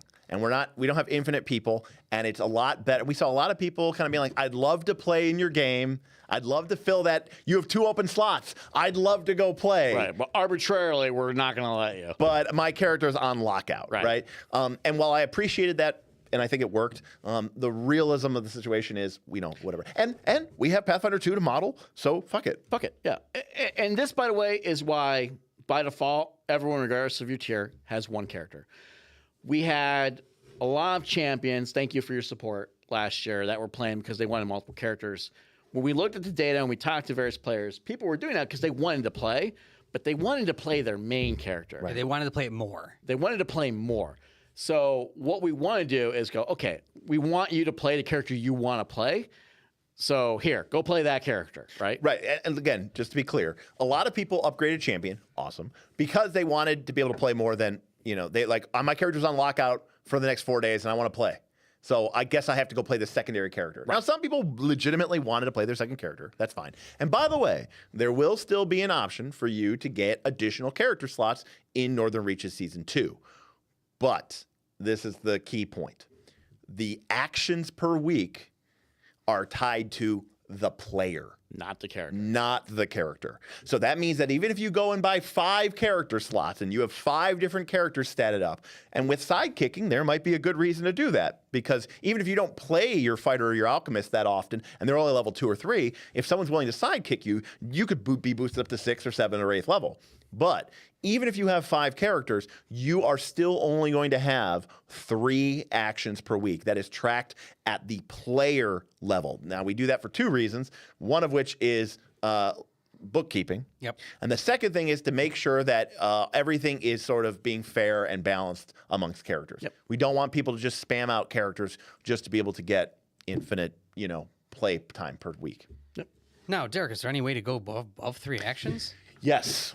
So, in Northern Reaches, you could pay more money. It was $5 to get in. If you paid $10, you were a champion, you got extra characters, which meant you could potentially play more. Granted, you had to play on your secondary or alt characters. If you were a hero, you could have infinite characters, which just gave you more options. But fundamentally, what people really wanted to do was play their main character. And when we did Dark of Winter and people could play whatever they wanted to play, They played their main character. Yes. So, champions, because they're champions in our tier, and heroes, and potentially higher tiers, will be able to use tickets to essentially gain quickened in the campaign. A character or a player who spends some of their tickets will be granted an extra action for the week. There's going to be a diminishing return. There's only so many actions you can buy before the ticket cost is extreme. Yeah. And there might be instances where you really want to get a lot done in 1 week. And if you have the tickets because you are either running a lot of games, as a GM, you're going to get tickets every time you run games, or you're a higher, or you're... And that's a very important point. We reward tickets for your contributions, whether that's treasure or your time. Yes. Right. Being a higher paying patron will get you tickets. Participating, running a lot of games, Northern Reaches, or anywhere else on the server will get you tickets. Doing awesome things like hosting a symposium like Darth Gorlock did a few months ago, that'll get you tickets. Yeah. Right? It's a very specific set of circumstances. But if you're contributing to the success of this awesome community and channel, whether that's with your time or your money, we're going to give you tickets. And you can use those tickets to get merch. You can use those tickets to get cool access to games. But you can also use them in Northern Reaches to get an extra action or two a week so that maybe you can adventure, and shop, and craft, and do, and pimp your ride, or really paint your house a different color, or upgrade from the hovel to the cottage. So we do have premium housing available. Yes. So long story short, yes, for players who are invested in the community, there's going to be an option to be able to take more than 3 actions a week. All right. So, if you, some people haven't had time in the past to join a lot of games. Is there a way to interact with Northern Reaches Season 2 without joining games? Maybe tickets to affect the setting in a favor or against the players. Nothing specifically with tickets in that case, but as I mentioned, Although I don't hate that idea. It's a little pay to winny. Yeah. So that's why I want to avoid. That's why. But the sentiment of saying how I want to affect the game. But yes, I would want it to be a very pro community sort of the thing. Yes. Right. Not a this fuck someone over sort of thing. Yeah. Which you got to be careful with because we have those in Northern Reaches, right? So there's 2 things there. I mentioned before the faction system, which really just is your participation on Discord, which is a way that you can impact things. And there's another system which we don't have enough time for me to talk about tonight, so I'm just going to say that it exists. But if you are a fan of games like Ironsworn, listen, we realize that with the best efforts we could put in place, our European and Australian friends, we can't always guarantee there's going to be a game available. We do want one last fallback option, which is we are putting solo play into Northern Reaches. I will tell you right now, initially it will not be as rewarding as playing with real people, but it will be something. It will be a way for you to continue to advance. It will be something that's interesting. Hell, even if it's not a scheduling thing, if you're just tired and you don't feel like dealing with other people, like me, I hate people. Sometimes I just want to... I'm surprised he's even here right now. It's hard, right? They had to get me drunk. Like sometimes I just want to roll dice and tell a story. There's going to be a mode of play, which we'll talk about later, where you can still advance and contribute and all that stuff. So, yeah. So will any effects from Season 1 be carried over to Season 2? Now, I'm sure this is a long topic, so just be brief. Undead, Devil's... yes. A lot of it's carried over. I mean, you already heard. Lost Coast is now Broken Coast. Dead Coast. Sorry, Broken is now Dead Coast. Yeah, so narratively, lots of changes. Mechanically, a lot of things you guys unlock. Not necessarily like rule changes, but certainly like ancestry changes and stuff like that. I think people almost wanted all like that's what was the devil? Yeah, I mean, any ancestry that was unlocked in Season 1 is still going to be unlocked in Season 2. right, and with the addition of tieflings. But we're also going because to have tieflings because devils, as we said before. Clearly, we I believe our exact term was the Northern Reaches is getting fucked by devils one way or the other. That's right. That's right. So tieflings are now a playable race. So tieflings are now a playable race. Ancestry. Gunslingers and inventors are going to be core off the bat. Guns and gears unlocked. Guns and gears are going to be core. Undead unlocked. Book of the Dead. So everything that was there from Season 1. Oh, geez, Darth Gorlock tipped $125. Holy crap. Shit! I guess we said something right. Wow. Okay. Incredible. Did something I pop don't up? know what he said. I just see all of a sudden. Did we get the tip for that? I don't know. Wow. You might want to look that one up. His audio for tips is broken. Oh, so the no one audio else tip heard for it. tips is broken. Or he just said nothing. Yeah. Sure. Well, you could go look it up real quick if you want, but I'll focus on the camera's on you, Bob. Answer yes. are implementing factions are you implementing factions? You did talk about this, Right. And if so, how they work. So if you want to just go a little bit We further talked into about that, this yes. in season 1. We had this concept of cults. It was kind of like a thing that we threw together over a weekend because Bob and I thought it'd be funny, and it ended up being an entire fucking People thing. loved the They loved cults, it. yes. So we're gonna do I that kinda because like you it guys too. liked it. Cults, as I said before, very simple. Yep. It's an opt-in. Basically, on Discord, you vote and you join this faction. You gain a title or whatever like that, so people know that hey, you're in this faction. And then the more players that join that unlock more perks for everyone in it. So we had a little bit of an incident with some really harsh recruitment, which was one of the few times I had to step in and be like, listen, don't harass the new players on day 1.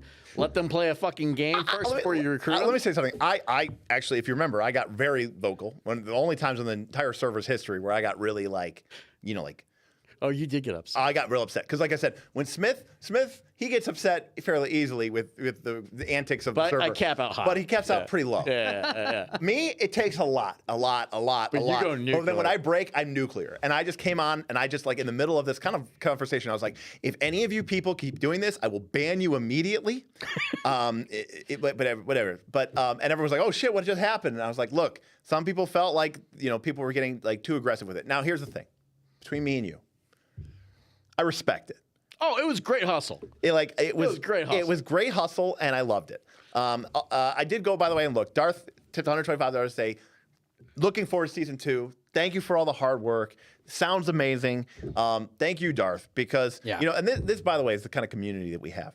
I just PayPal'd Darth Gorla like $50 because he bought Blaze in the Dark as a hero point prize for playing our games, for running our games. Yeah. So we bought him a copy of Blaze in the Dark, Canadian. And he said, well, the shipping is going to be horrible. I'll just buy it. And I said, okay, that sounds great.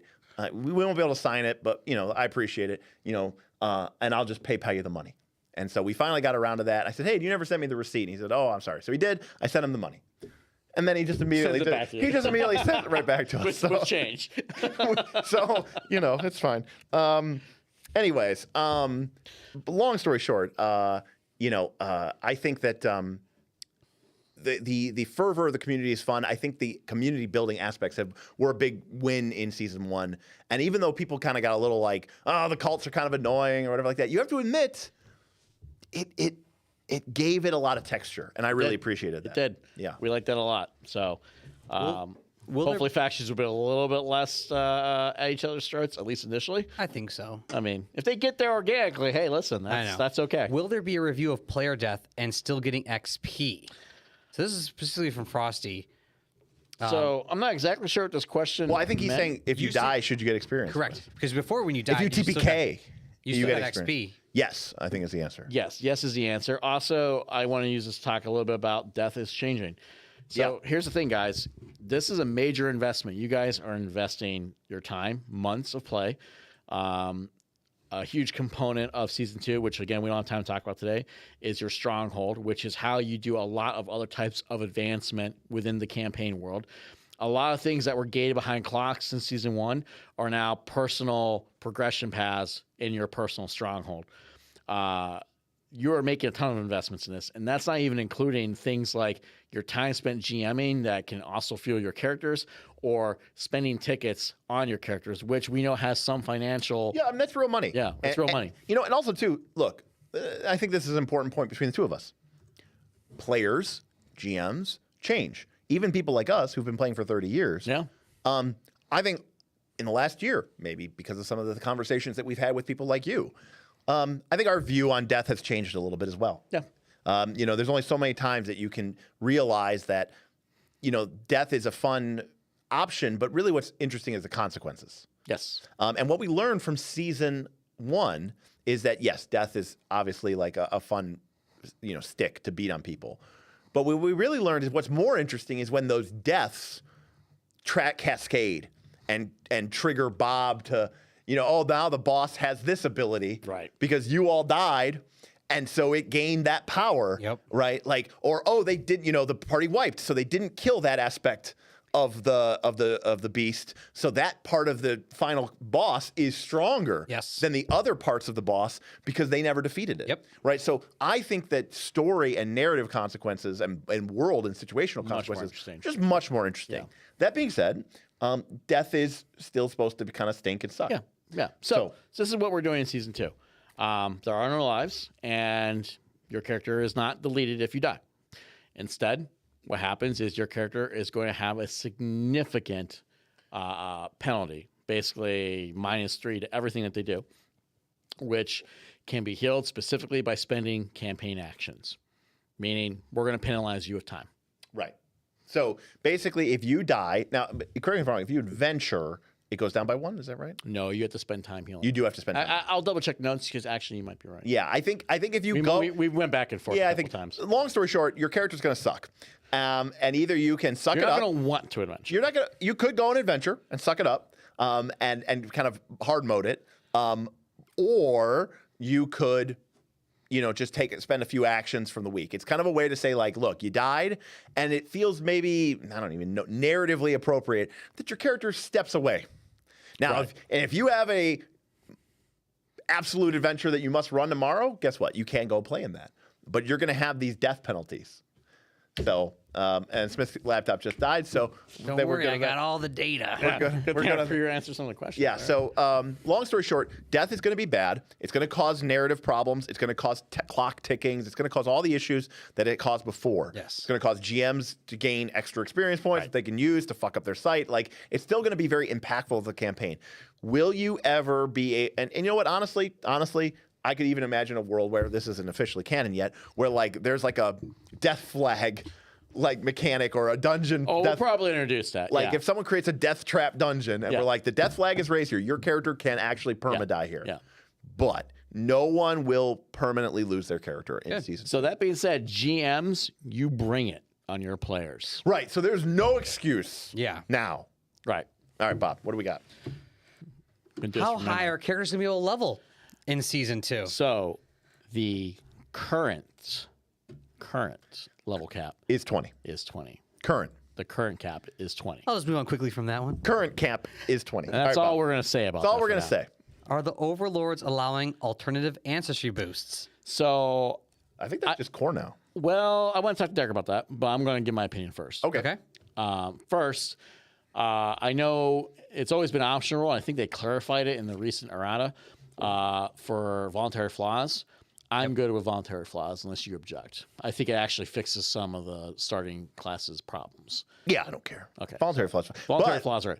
And this is different. but voluntary flaws now are just literally that. Is that what it is? Yeah. Okay. In the alternate advancement rules, you could take a voluntary flaw, but you don't get a boost. Oh, I was talking about the boost. Yeah, they got rid of that rule, technically, officially. Okay, interesting. So, All right, I'm allowed to.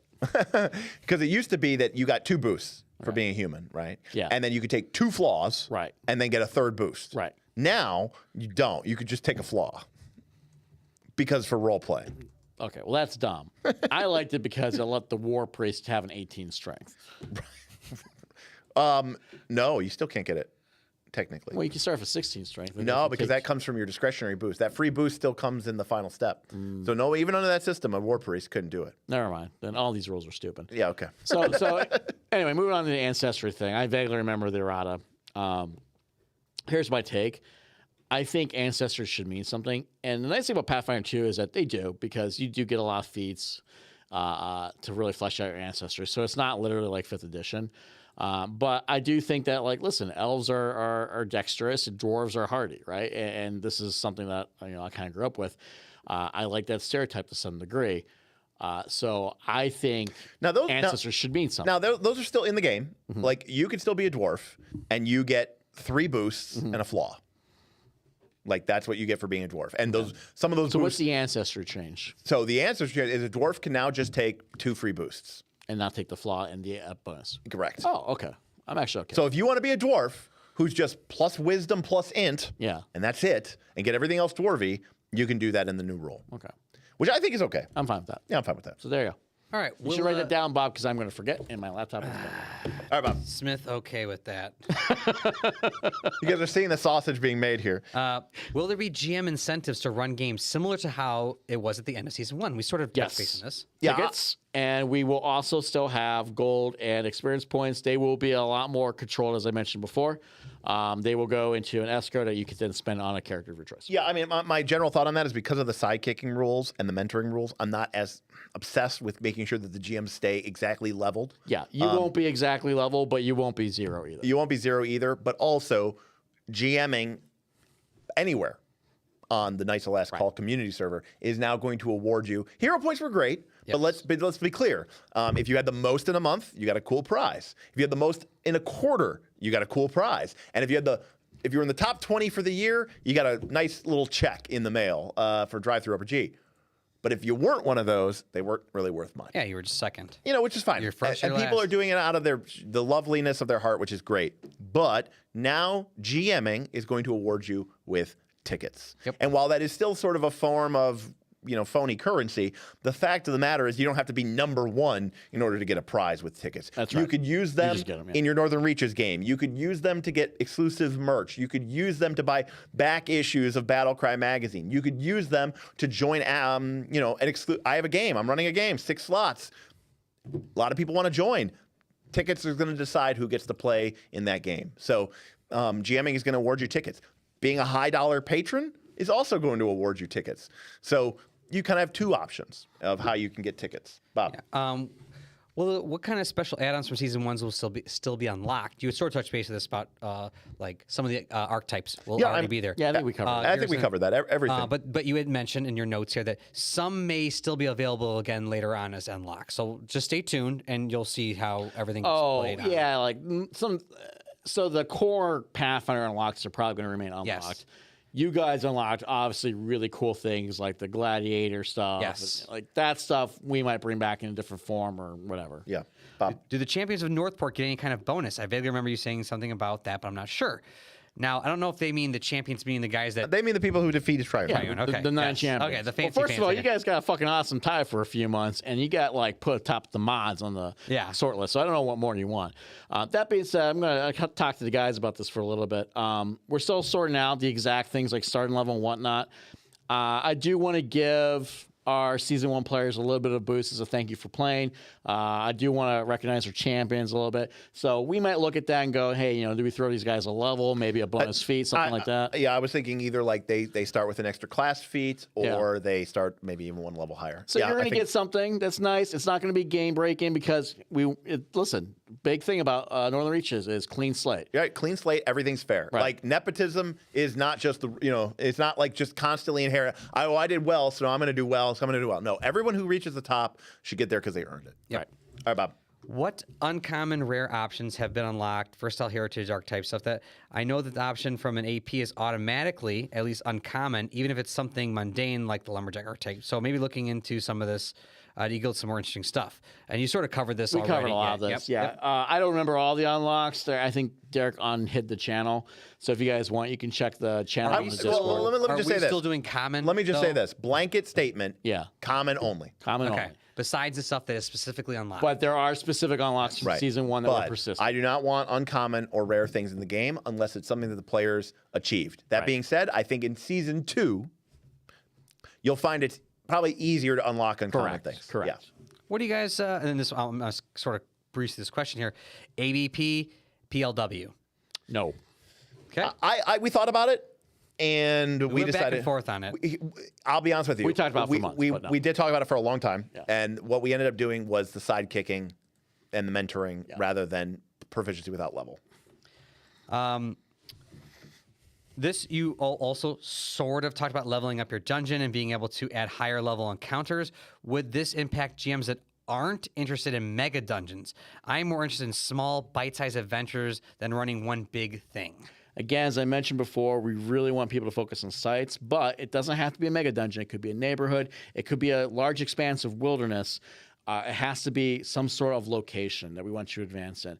Now, this is initially starting, right? Again, this community drives what we do. So we might look into other options down the road to kind of expand that concept of the site.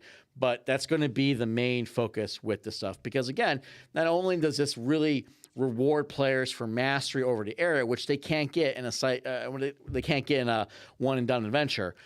It's also going to just make life for the game masters easier, and we want both of these things, right? We want people talking about what they experienced in your game, and we want you not pulling your hair out because you have to spend 12 hours designing the game. That being said, if the GM perks and the site experience perks don't really interest you or you don't really care about them, Nothing prohibits you from doing this. you could just be like, oh, I'm going to run something over there. Yeah. I'm going to run something over there. The only difference is for the GMs who really sort of focus and build sort of a growing lore in the world, because they keep putting a lot of emphasis and time into the same location, and it becomes this sort of place of renown or legend.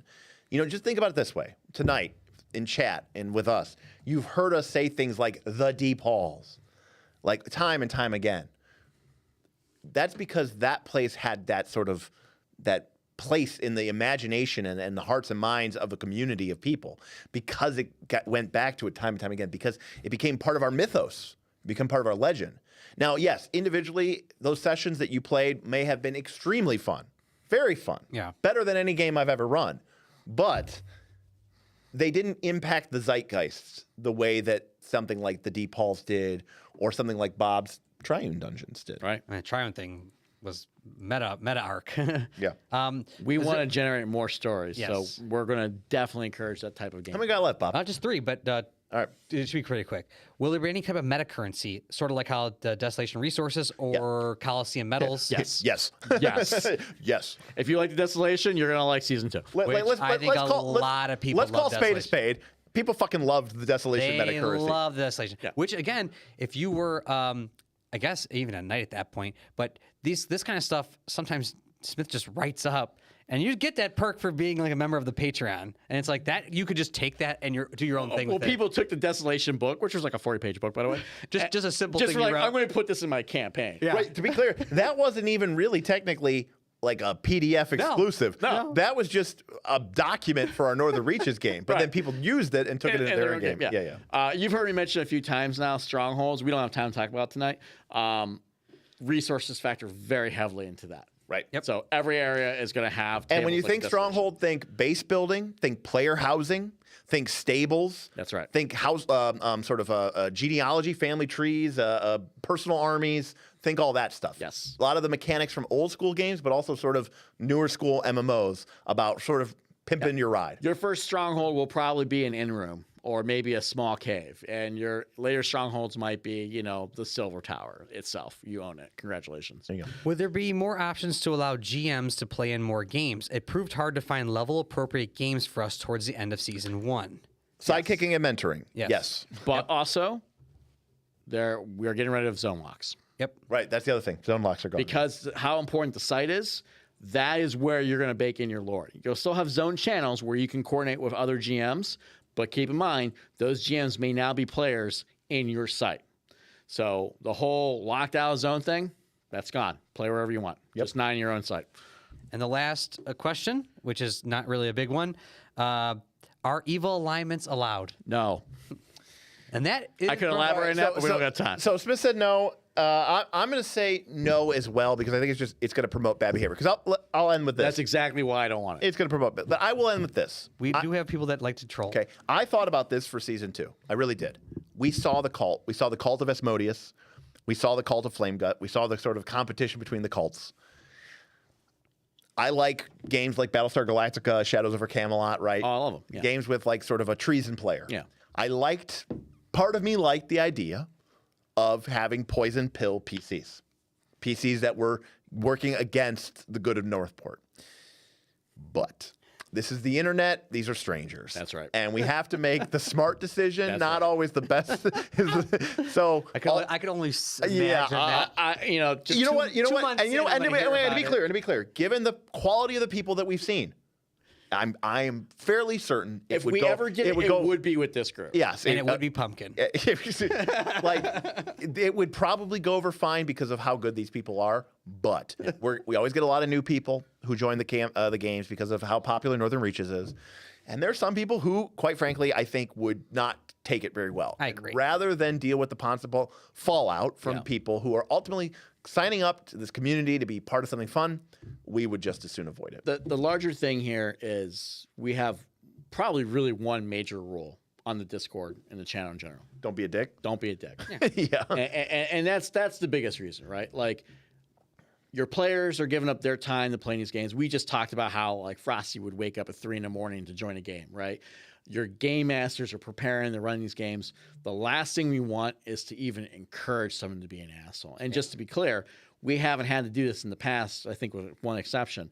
But you know, if someone is ever a dick or disrespects someone's time or is just an insult, like that person's just gone. And I don't mean from the campaign. Yeah. I mean from like the Discord. Like, you're gone, take your money, go away. We don't want you here. Yeah, I mean, again, here it's actually kind of crazy. Maybe it's because I'm like this, but like I am very serious when I say I will nuke your ass so quick off of my thing. I won't even like. 100%. I'll happily, if you ever threw like a big deal about it, I would happily refund you every fucking dollar you ever sent me.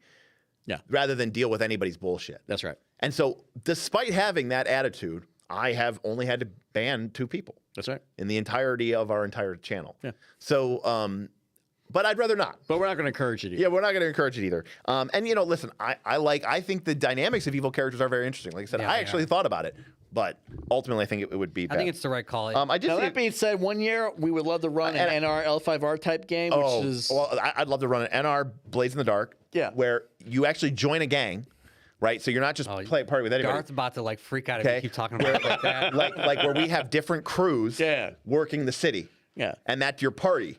And then everybody's squabbling for control of the city and playing Blades of the Dark. That would be and awesome. just by nature, joining a game, you know you're getting a little. And we would like competitive. use the downtime mechanic on like a per week basis. Yep. It would be kind of interesting.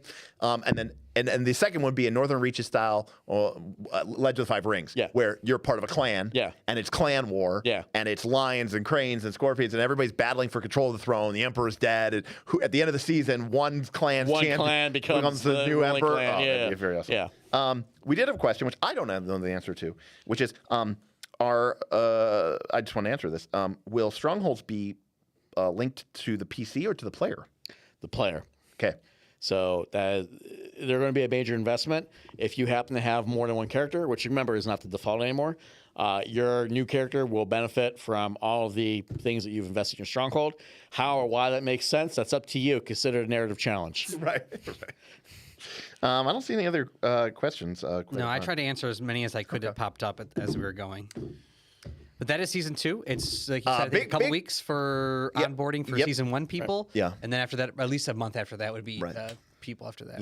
And again, thank you everybody, for your patience. I know that we originally wanted to get this out in February. It's now March, so it is 1 month delayed. But our Smith and I's company kind of got completely Really busy. turned upside down and Full transparency, I still got a lot of things to wrap up. So we're gonna do our best here. But you can see. We're not just flipping a switch here, right? We're having conversations. Smith is doing a lot of writing. He's doing a lot of research because we're trying to think about how to make this game better for you and to also provide a different experience. I don't want to just stamp out the same mold over and over again. It should feel different. It should resolve. Maybe some things will work. Maybe some things don't. But only through experimentation will we know how we get there. But the best part is this isn't some monolithic game that's being sent out to 10, 100,000 million people. It's just us. That's right. It's us, baby. And we're cool with it. If there's a problem, if something's not working, we're going to just fix it. Yeah. That's the beauty of this situation. We listen to you all. We respect you all. And we know that you know this game. In many cases, you know this game better than we do. So they've certainly played it a lot more. They certainly have played it a lot more. I mean, you heard some of those time numbers there. I have not played this game for 500 hours. Right, exactly. So we respect you and we love your feedback, and that's why you're part of. That's why I say this isn't just a channel; it's a community, and you're part of it. So we're making this game for you, and as much we can't give you always give everybody exactly what they ask for. It'll never work out. That's You do have to push people. You have to challenge people. So we're doing that. But big thanks to everybody. Big thanks to Darth Gorlock for coming through with a massive tip today. Jeez, yeah, thank you.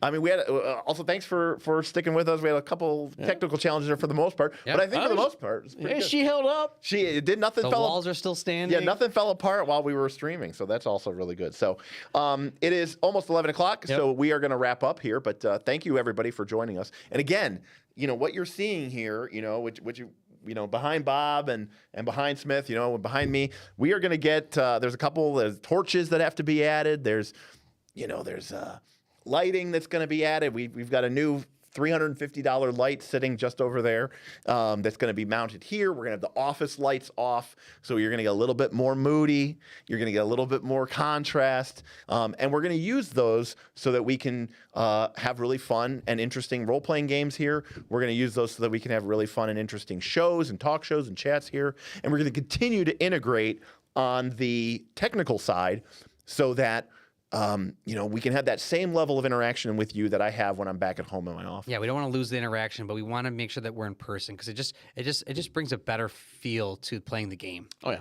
100%. Yep. So if you think today is looking pretty good, just wait. We've got a few finishing polishing. Again, this was more of a technical demo than anything. Are the new recliners just out of shot? Are the new recliners just out of shot? I'm sure Bob and Smith are going to keep pushing for that. Oh, yeah. Because Movie night is going to happen. because they insist that movie night's going to happen. I think it'll be fun. We got to get the TV right first. here. We legitimately need right the TV. here in front of us. There's on the far wall. There's going to be a big TV. I think if it was about the size of one of the sound panels, horizontal, of course. Yeah. I think that'd be big enough.